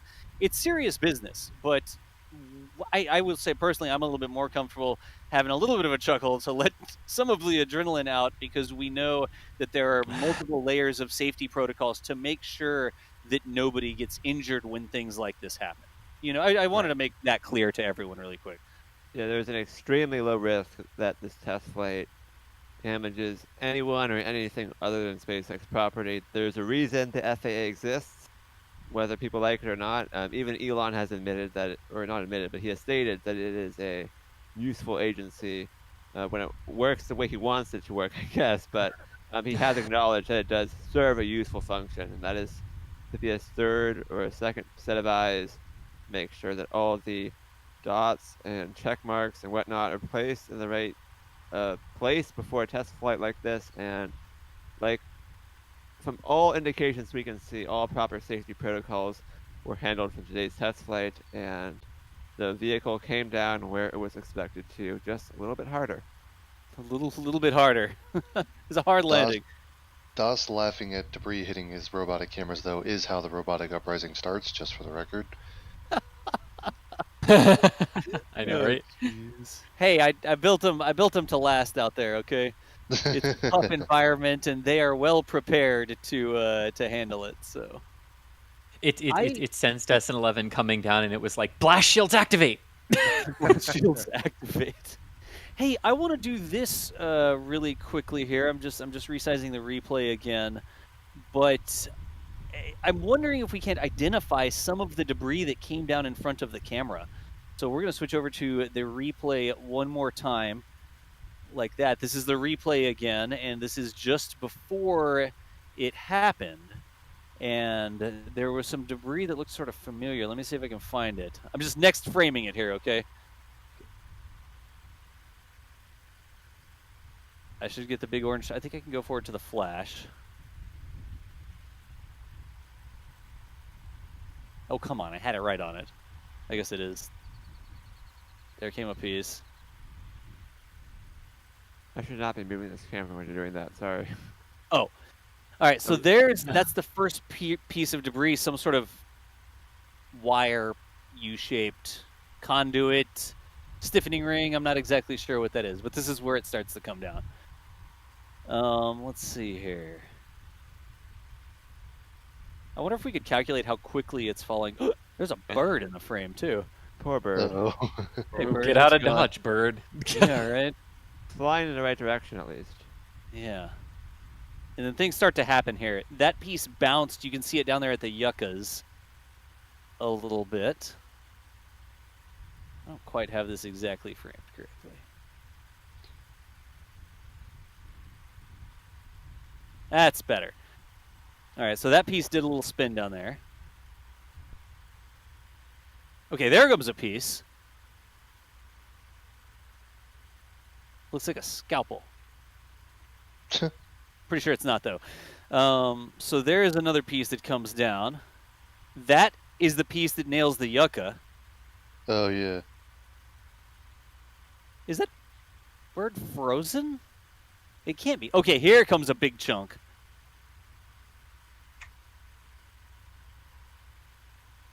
That is a huge chunk. That looks like a ripped off piece of skirt and a landing leg. Does it look like a landing leg? It is a landing leg. You're right, Thomas. There, it clears up. But we got an actual frame there. That it looks an awful lot like a landing leg, doesn't it? Yeah, Wow. and it looks like you can kind of see the ridges on the inside. It looks like this is the inside of the skirt to me. Right, yeah. Yeah. Landing leg deployed, question mark? So is this the landing leg right here? I mean, it's hard to tell, but it kind of looks like it. Let's see where it hits, like get a sense of scale. Is this further towards the tank farm, or is this closer? I wonder if it's going to fall on the far side of the fence or the near side of the fence. It really does look like a landing leg hanging down from a piece of skirt, doesn't it? You can almost see the foot pad there. Right. Oh, look at that. It cleared up. You could definitely see the sort of ribbing on the inside of that. That really does look like a landing leg. To be very clear, I highly doubt the landing leg's actually deployed. It probably got thrown out by whatever the explosion was, but I think that is what that is. It's behind the light. Yeah. So I would imagine behind those containers or buildings. No. No, it is not. Oh, it's in between them. So it's between. Okay, is it on the near or far side of the fence? So there's the Ultra Boom. Wait, what? How is that the next frame? Might be an encoding glitch. Yeah. Okay. So some frames there must have got messed up. Maybe it'll bounce. Looks in front though. All right. I don't think that VLC likes the next frame thing here. Certainly that wasn't another piece. That was like an incomplete.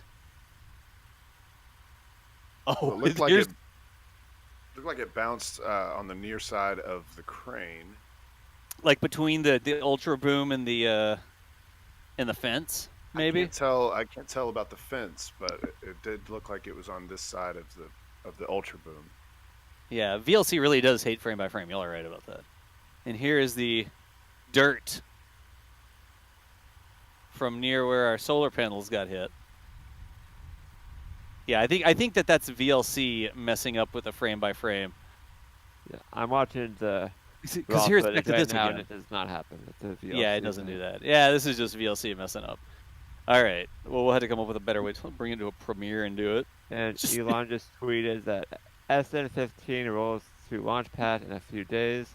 It has hundreds of design improvements across structures, avionics, software, and engine. Hopefully, one of those improvements covers this problem. If not, then retrofit will add a few more days. So SN15 will be heading to the Launchpad shortly is the answer to our questions. There you go. Very cool. So that sounds like not BN1 then, is what I'm also reading from that. Like, unless, I mean, there are two beds, of course, The but tweet he was responding to was when SN15 would go. Well, he Right. the question was after cleanup, you roll out SN15, perhaps BN1 too. So he did not answer the BN1 part of the question, but they do have two test stands. yeah, so I guess they could actually do both. But interesting. I've just got it playing back in super slow-mo now. I just queued it back, and this is about 5 seconds before the flash. So just keep on talking while I'm just, rolling the video I got. Well, there's been a lot more super chats coming in, donating to the new equipment fund. So thanks again, everybody. We appreciate that. Paul, here, I'll throw that one up. $15 said, would an infrared camera see through the fog? I don't know. Would it? Well, SpaceX, I think if it had worked well, SpaceX would have had one. That's what I would say. Yeah. I mean, I have seen them used at Vandenberg for launches in the fog, but generally the ones you see used at, an Air Force base, an Air Force station cost hundreds of thousands of dollars. So I don't think that's within our budget. Yeah. Might not even be within Boca Chica's budget. That was a big hit, though. That was that hit. Yeah. And that, I mean, there are only 3 things that are exposed there. There's the tripod, and then there is the camera itself that's up on top of the tripod, and there's the antenna mast. So something had to physically impact one of those 3 things. The solar panels are separate. Those are on the ground. They're like ground deploy. The main battery box is separate on the ground. There's a separate controller box on the ground. But one of those 3 things had to take a hit. And it'll be interesting to see what happened.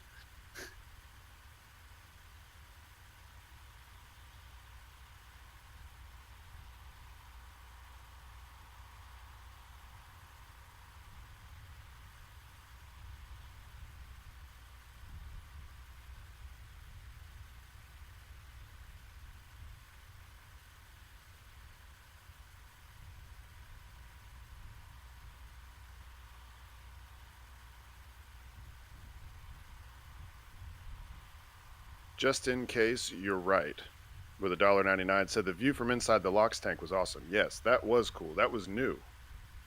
I don't think we had seen a view from inside the LOX tank before. If I had to guess, they have had them internally before. Oh, I'm sure. Yeah. But All I right, think yes, what happened was they were stuck on the onboard cameras because they didn't have their what's it called? Their normal tracking cameras. So that might have been why we saw it for the first time today.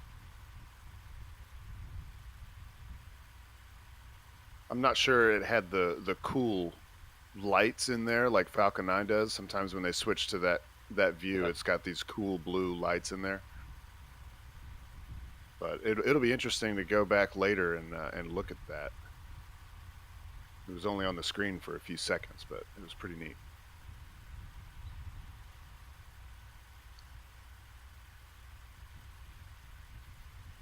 Wow. I mean, it is just raining debris. Look at that. It just keeps coming down.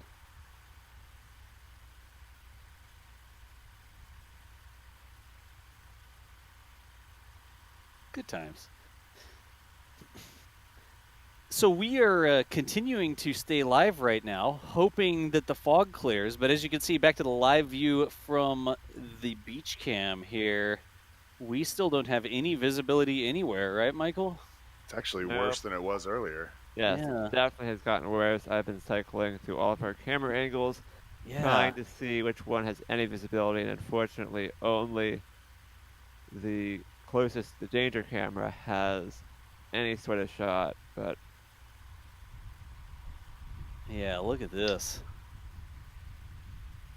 That's it's just fog, so we'll just leave it on this one for now. What's our plan here, given that the fog may not be clearing as rapidly as we thought? I mean, we do have the view of the tank farm here, but what is our plan for the stream? My stomach just growled. Your stomach It literally, as you were saying that, my stomach goes brrr.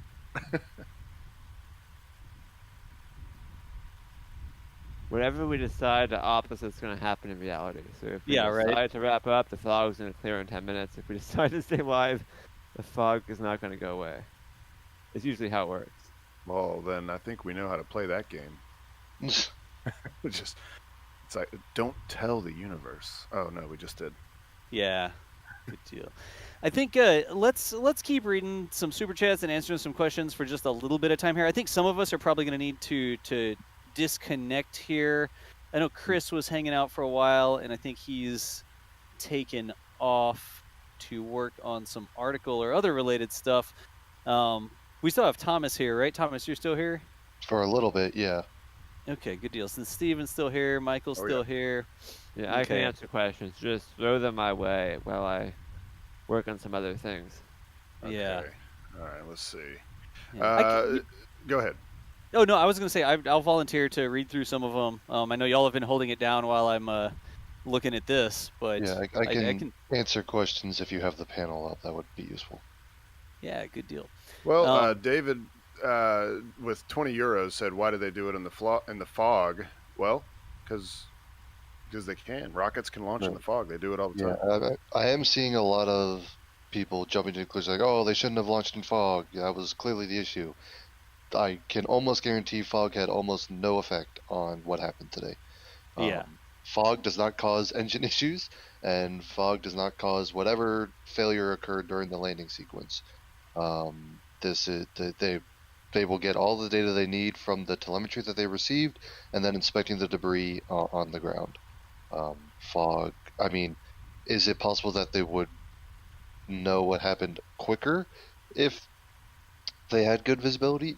Maybe, but they'll still get all the information that they need. And yeah, so that's not really. It's not fair to say that the fog was actually a major component here. Yeah, I agree with that. They wouldn't have launched it if it was like, oh no, the radar can't see through the fog. Send it anyways. Like, that's not how that would have gone down, you know. Falcon 9 has launched or landed in total fog at Vandenberg, no problem, and Falcon 9 has a similar radar-based landing system. Yeah. All right. Some of these are super old. There's no way we can read them all. I'm going to make sure we don't miss anything there, y'all. But Danny Colon says, away, hey, and up she rises. I think that's Early in the morn there. Thank you, Danny, for the support. From New Zealand, Matthew, thank you for joining us as well. Definitely not canceled. The launch happened, and then SN11 canceled itself. I'm going to go all the way down to the bottom of the queue here. Steve Cooper appreciates you as well. Pandemic, given the trajectory of the debris, is there a possibility this red could have happened at the moment of engine relight and not at ground impact? Pandemic, I think we're going to wait till we get more information on that with the fog. We don't want to speculate, what altitude did this happen at, what exactly occurred. The information from Elon says the crater was in the right spot. So it had to have been near the targeted landing zone. And until there's more detailed information, I don't think we're going to speculate much more on that. Let's see here. Nicholas says, what's the best way to contact you guys? Twitter DMs usually. Nicholas, I love watching all the coverage, and as a camera installer, I have some laying around. Hey, nice. Twitter DMs are good. I'm K Space Academy on Twitter, just like the letter K, then Space Academy Nicholas. And if it has to do with cameras, shoot me a DM. My DMs are open over there on Twitter. I will put that here really quickly. It's twitter.com/K Space Academy. Is that right? Yeah, there you go. That's a good way. DMs are open. Shoot me a message. Of course, now I'm going to get 1,000 messages, and I can't answer them all, but if you're offering me a camera, hey, sure. Appreciate the support there. Neurostream says, is it possible to trade out a higher final output frame rate to use real-time astrophotography staffing algorithms cut through some moving fog? Wait, what? Higher final output frame rate? Oh, like some sort of video processing to try and see through the fog. I'm not aware of something that can take a gray screen and then show you what's on the other side of it, but I don't know. A lot of times we try to play with contrast and stuff like that to get a little bit more contrast when it's super foggy, but if the fog is just physically blocking all the photons or scattering all the photons, there's not much that we can do there. Yeah, Lightroom has a dehaze slider, but you still need something to work with. Does it slide to 11? Like, can you slide it all the way to 11? Hey, Tank, put me down for RUD or FTS prior to ground impact. It's not like a pot going or anything like that, but we appreciate you there. Camera lens is cracked. I don't think our camera lens is cracked. Our camera lens is looking good there. Yeah, I saw that one too. I don't think it's cracked. Yeah. I don't know. Wait, is it on the screen right now? I mean, I assume they're talking about this camera. Yeah, but is there a crack? This camera would be physically knocked over on its side before the glass of it would crack. Like, you would have to really nail it to crack the glass. Let's see here. Big Red Pill, we appreciate you giving us money, and I'm not reading what you're saying. Safe Dangerbot, Allison Phillips, thank you so much there as well for the Canadian $5. William Contino, $50 from William here for new equipment. Severino with some euros. A lot of memberships there as well. Cristiano and Peter, appreciate the support. Kyle Monson, actually. $5 tribute to our robot overlords. I'm just scrolling through, folks, grabbing some of them. There's no way we can get them all. Let's see. Here's Giancarlo Llanos says, encourage people to watch the SpaceX footage on Twitter. You can see fire on the engine during ascent. Now, a lot of times, small fires on the insulation and in the engine bays are perfectly normal. That's just something that happens, right, Thomas? Yeah. There a lot of, almost all rocket engines are built to withstand a little bit of fire up on its plumbing and in the engine bay. I'd have to go back and watch the footage specifically, but almost certainly that's not actually indicative of any major issue.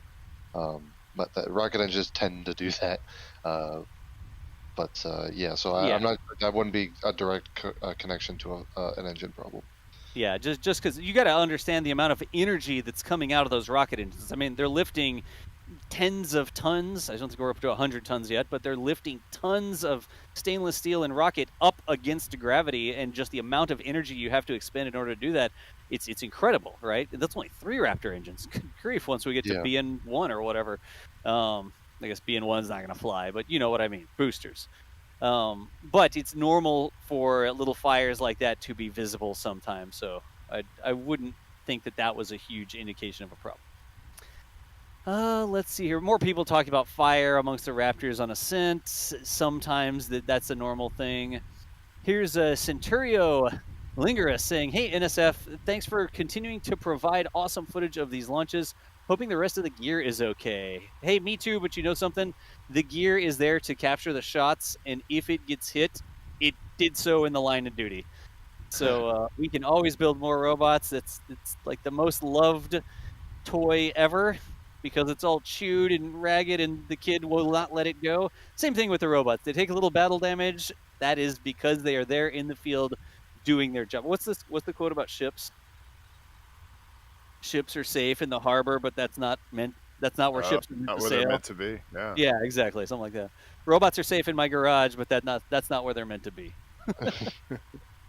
Your garage is not as interesting as what goes on at Boca Chica. Exactly. Let's see here. Remy Turk, the solar array. $10 for the solar array recovery fund. We appreciate that. This camera does not have a wiper on it. It was the camera that's further away in the village that has the automated wiper. Maybe at some point we'll put one of those wiper cameras here, but we're not deploying that here yet. Appreciate you there. I'm just gonna get a couple more here, y'all. They keep coming in. New gear. Duncan Ray, appreciate you. Yeah. Y'all, there's no way I can read them all. There's so many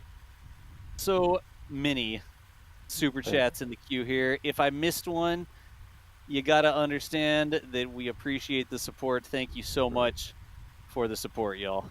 Yeah, huge thank you to everyone who does super chats and memberships and even just tunes in. We try our best to acknowledge especially all the donations, but on the big streams like this, there's only so many seconds of speaking we can do. It is true. So, anyways, folks, sort of talking through what our plan is here. We were hoping the fog would clear up, but the fog is actually getting worse. If you don't believe me, that is now the beach.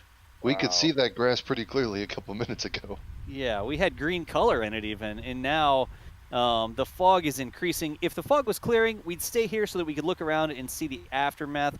But since the fog does not seem to be clearing here, I do believe that is going to bring us to the end of our live coverage for SN11's fantastic journey. As soon as the fog clears.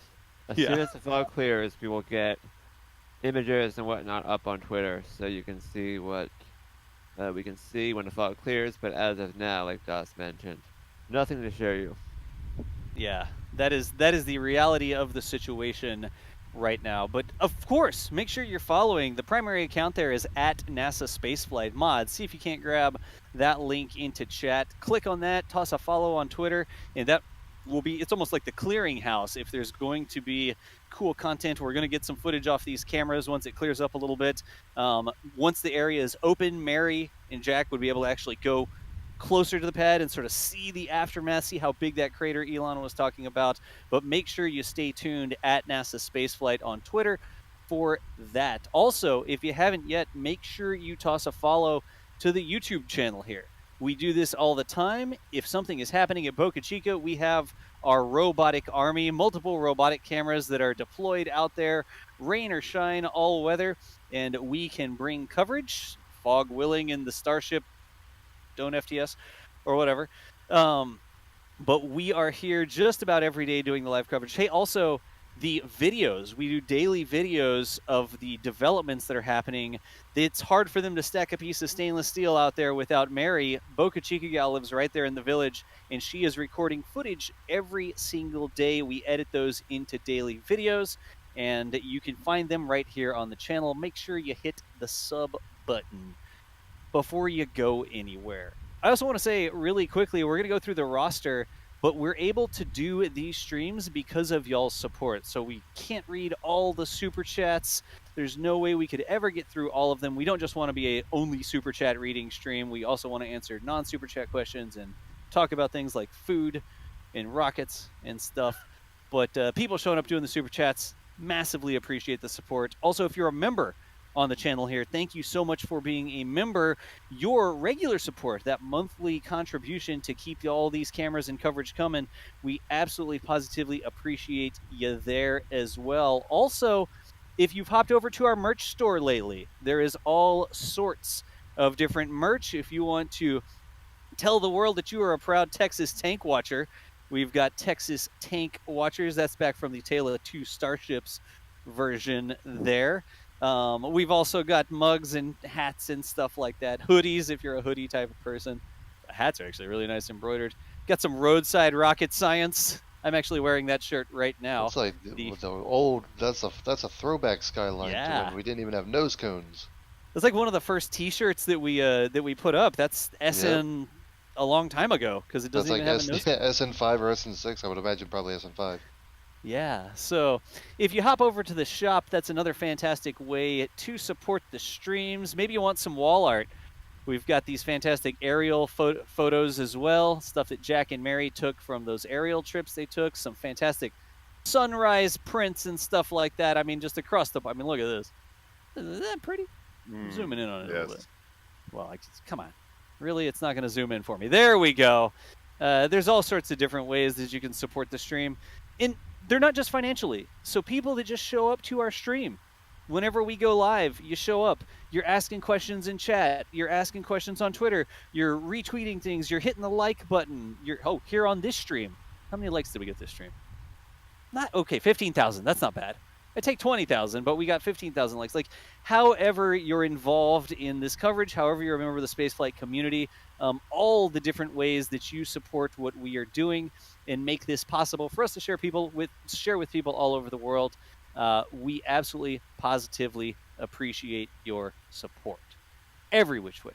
So let's go around the horn here and just sign off the NASA spaceflight team. Earlier, we heard from Chris Gebhardt and Chris Bergen, the assistant managing editor and the managing editors for NASA's spaceflight. I'm going to roll them together. They've both taken off here, but there's Chris Gebhardt at ChrisG_NSF on Twitter, and then also Chris Bergen, that official NASA spaceflight account. He's the guy who started all this, so blame him when you get to watch these Starship tests.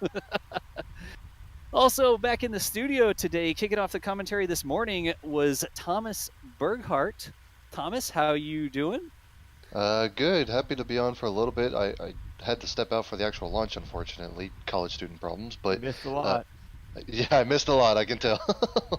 But yeah, looking forward to being on for future tests, and maybe SN15 will be the lucky one, you know. But thanks for watching, everybody. Absolutely. Y'all, that's Thomas Berghardt right there. You'll hear his voice on the live stream quite often as one of our commentators.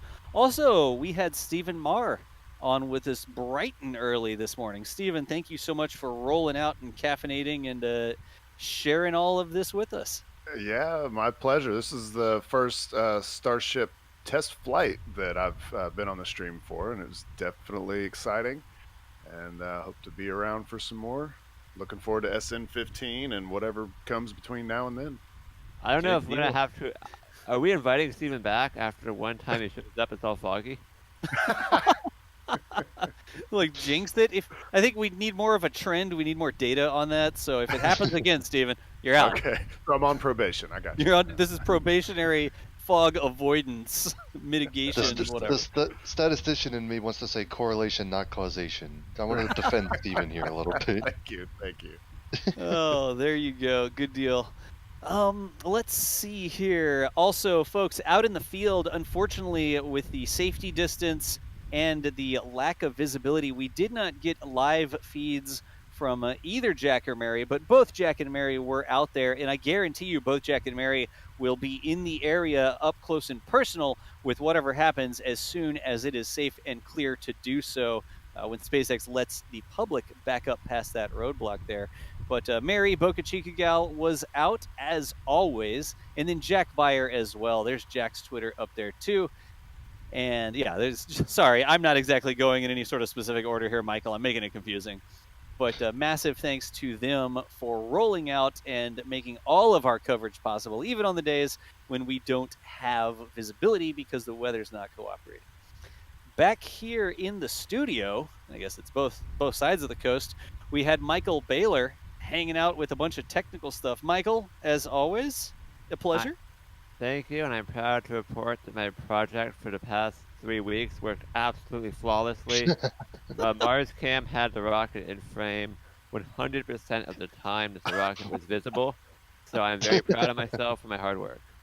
100% of the time that the rocket Yeah. was visible. I'm sorry, dividing by 0 doesn't give you 100%, Michael. That's not how that works. No, we're saying one frame. There was that one like flash of orange. So. Okay. Well, all right. So I guess dividing by 1. There you go. 1 for 1.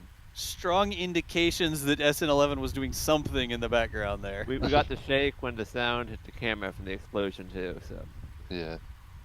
And we're working on that, folks. We are working on the audio and video, and we'll be having an edit of some sort. I'm not exactly sure what the edit will be. It might just be Danger Cam edited in with the sound. We'll see what we release. But oh gosh, more super chats just keep coming in. Wheezy's girl from Angleton, Texas. Thanks again for the coverage, Wheezy. Thank you for the support there, folks. It just cannot across the board say thank you enough. Daniel Weir over there with the British pounds as well. Says the solar panel replacement fund contribution. Thanks for doing this. Again, y'all, however you support, however you're a member of the spaceflight community, thank y'all so much for showing up for these events and sharing it with us. From NASA Spaceflight Livestream Control, I'm John Galloway, and that is going to end today's coverage of the fantastic voyage of Starship SN11. What a sight to hear today, I guess. I'm trying to get your name out, but I am having some sort of issue. But oh, that's about okay. that. That's okay. It's people know what I sound like. I talk too much anyways. Folks, like I say, there it is. There you go. Hey, all right. John Galloway here. If you're watching over on Twitch, you know me as DOS. I did not forget about you, Twitch. I am just super busy running the streams here, and there's a lot of stuff that has to be juggled in the background. I know I'm not reading chat over there. Sometimes I try to do some Q&A in chat, but didn't have a lot of time for that today. But, like I said, that is going to end today's coverage of SN11 and, quite honestly, end SN11 as well. We appreciate everybody sharing this with us today. Hope to see you next time. And for now, we will see you nerds later. Thanks again, y'all.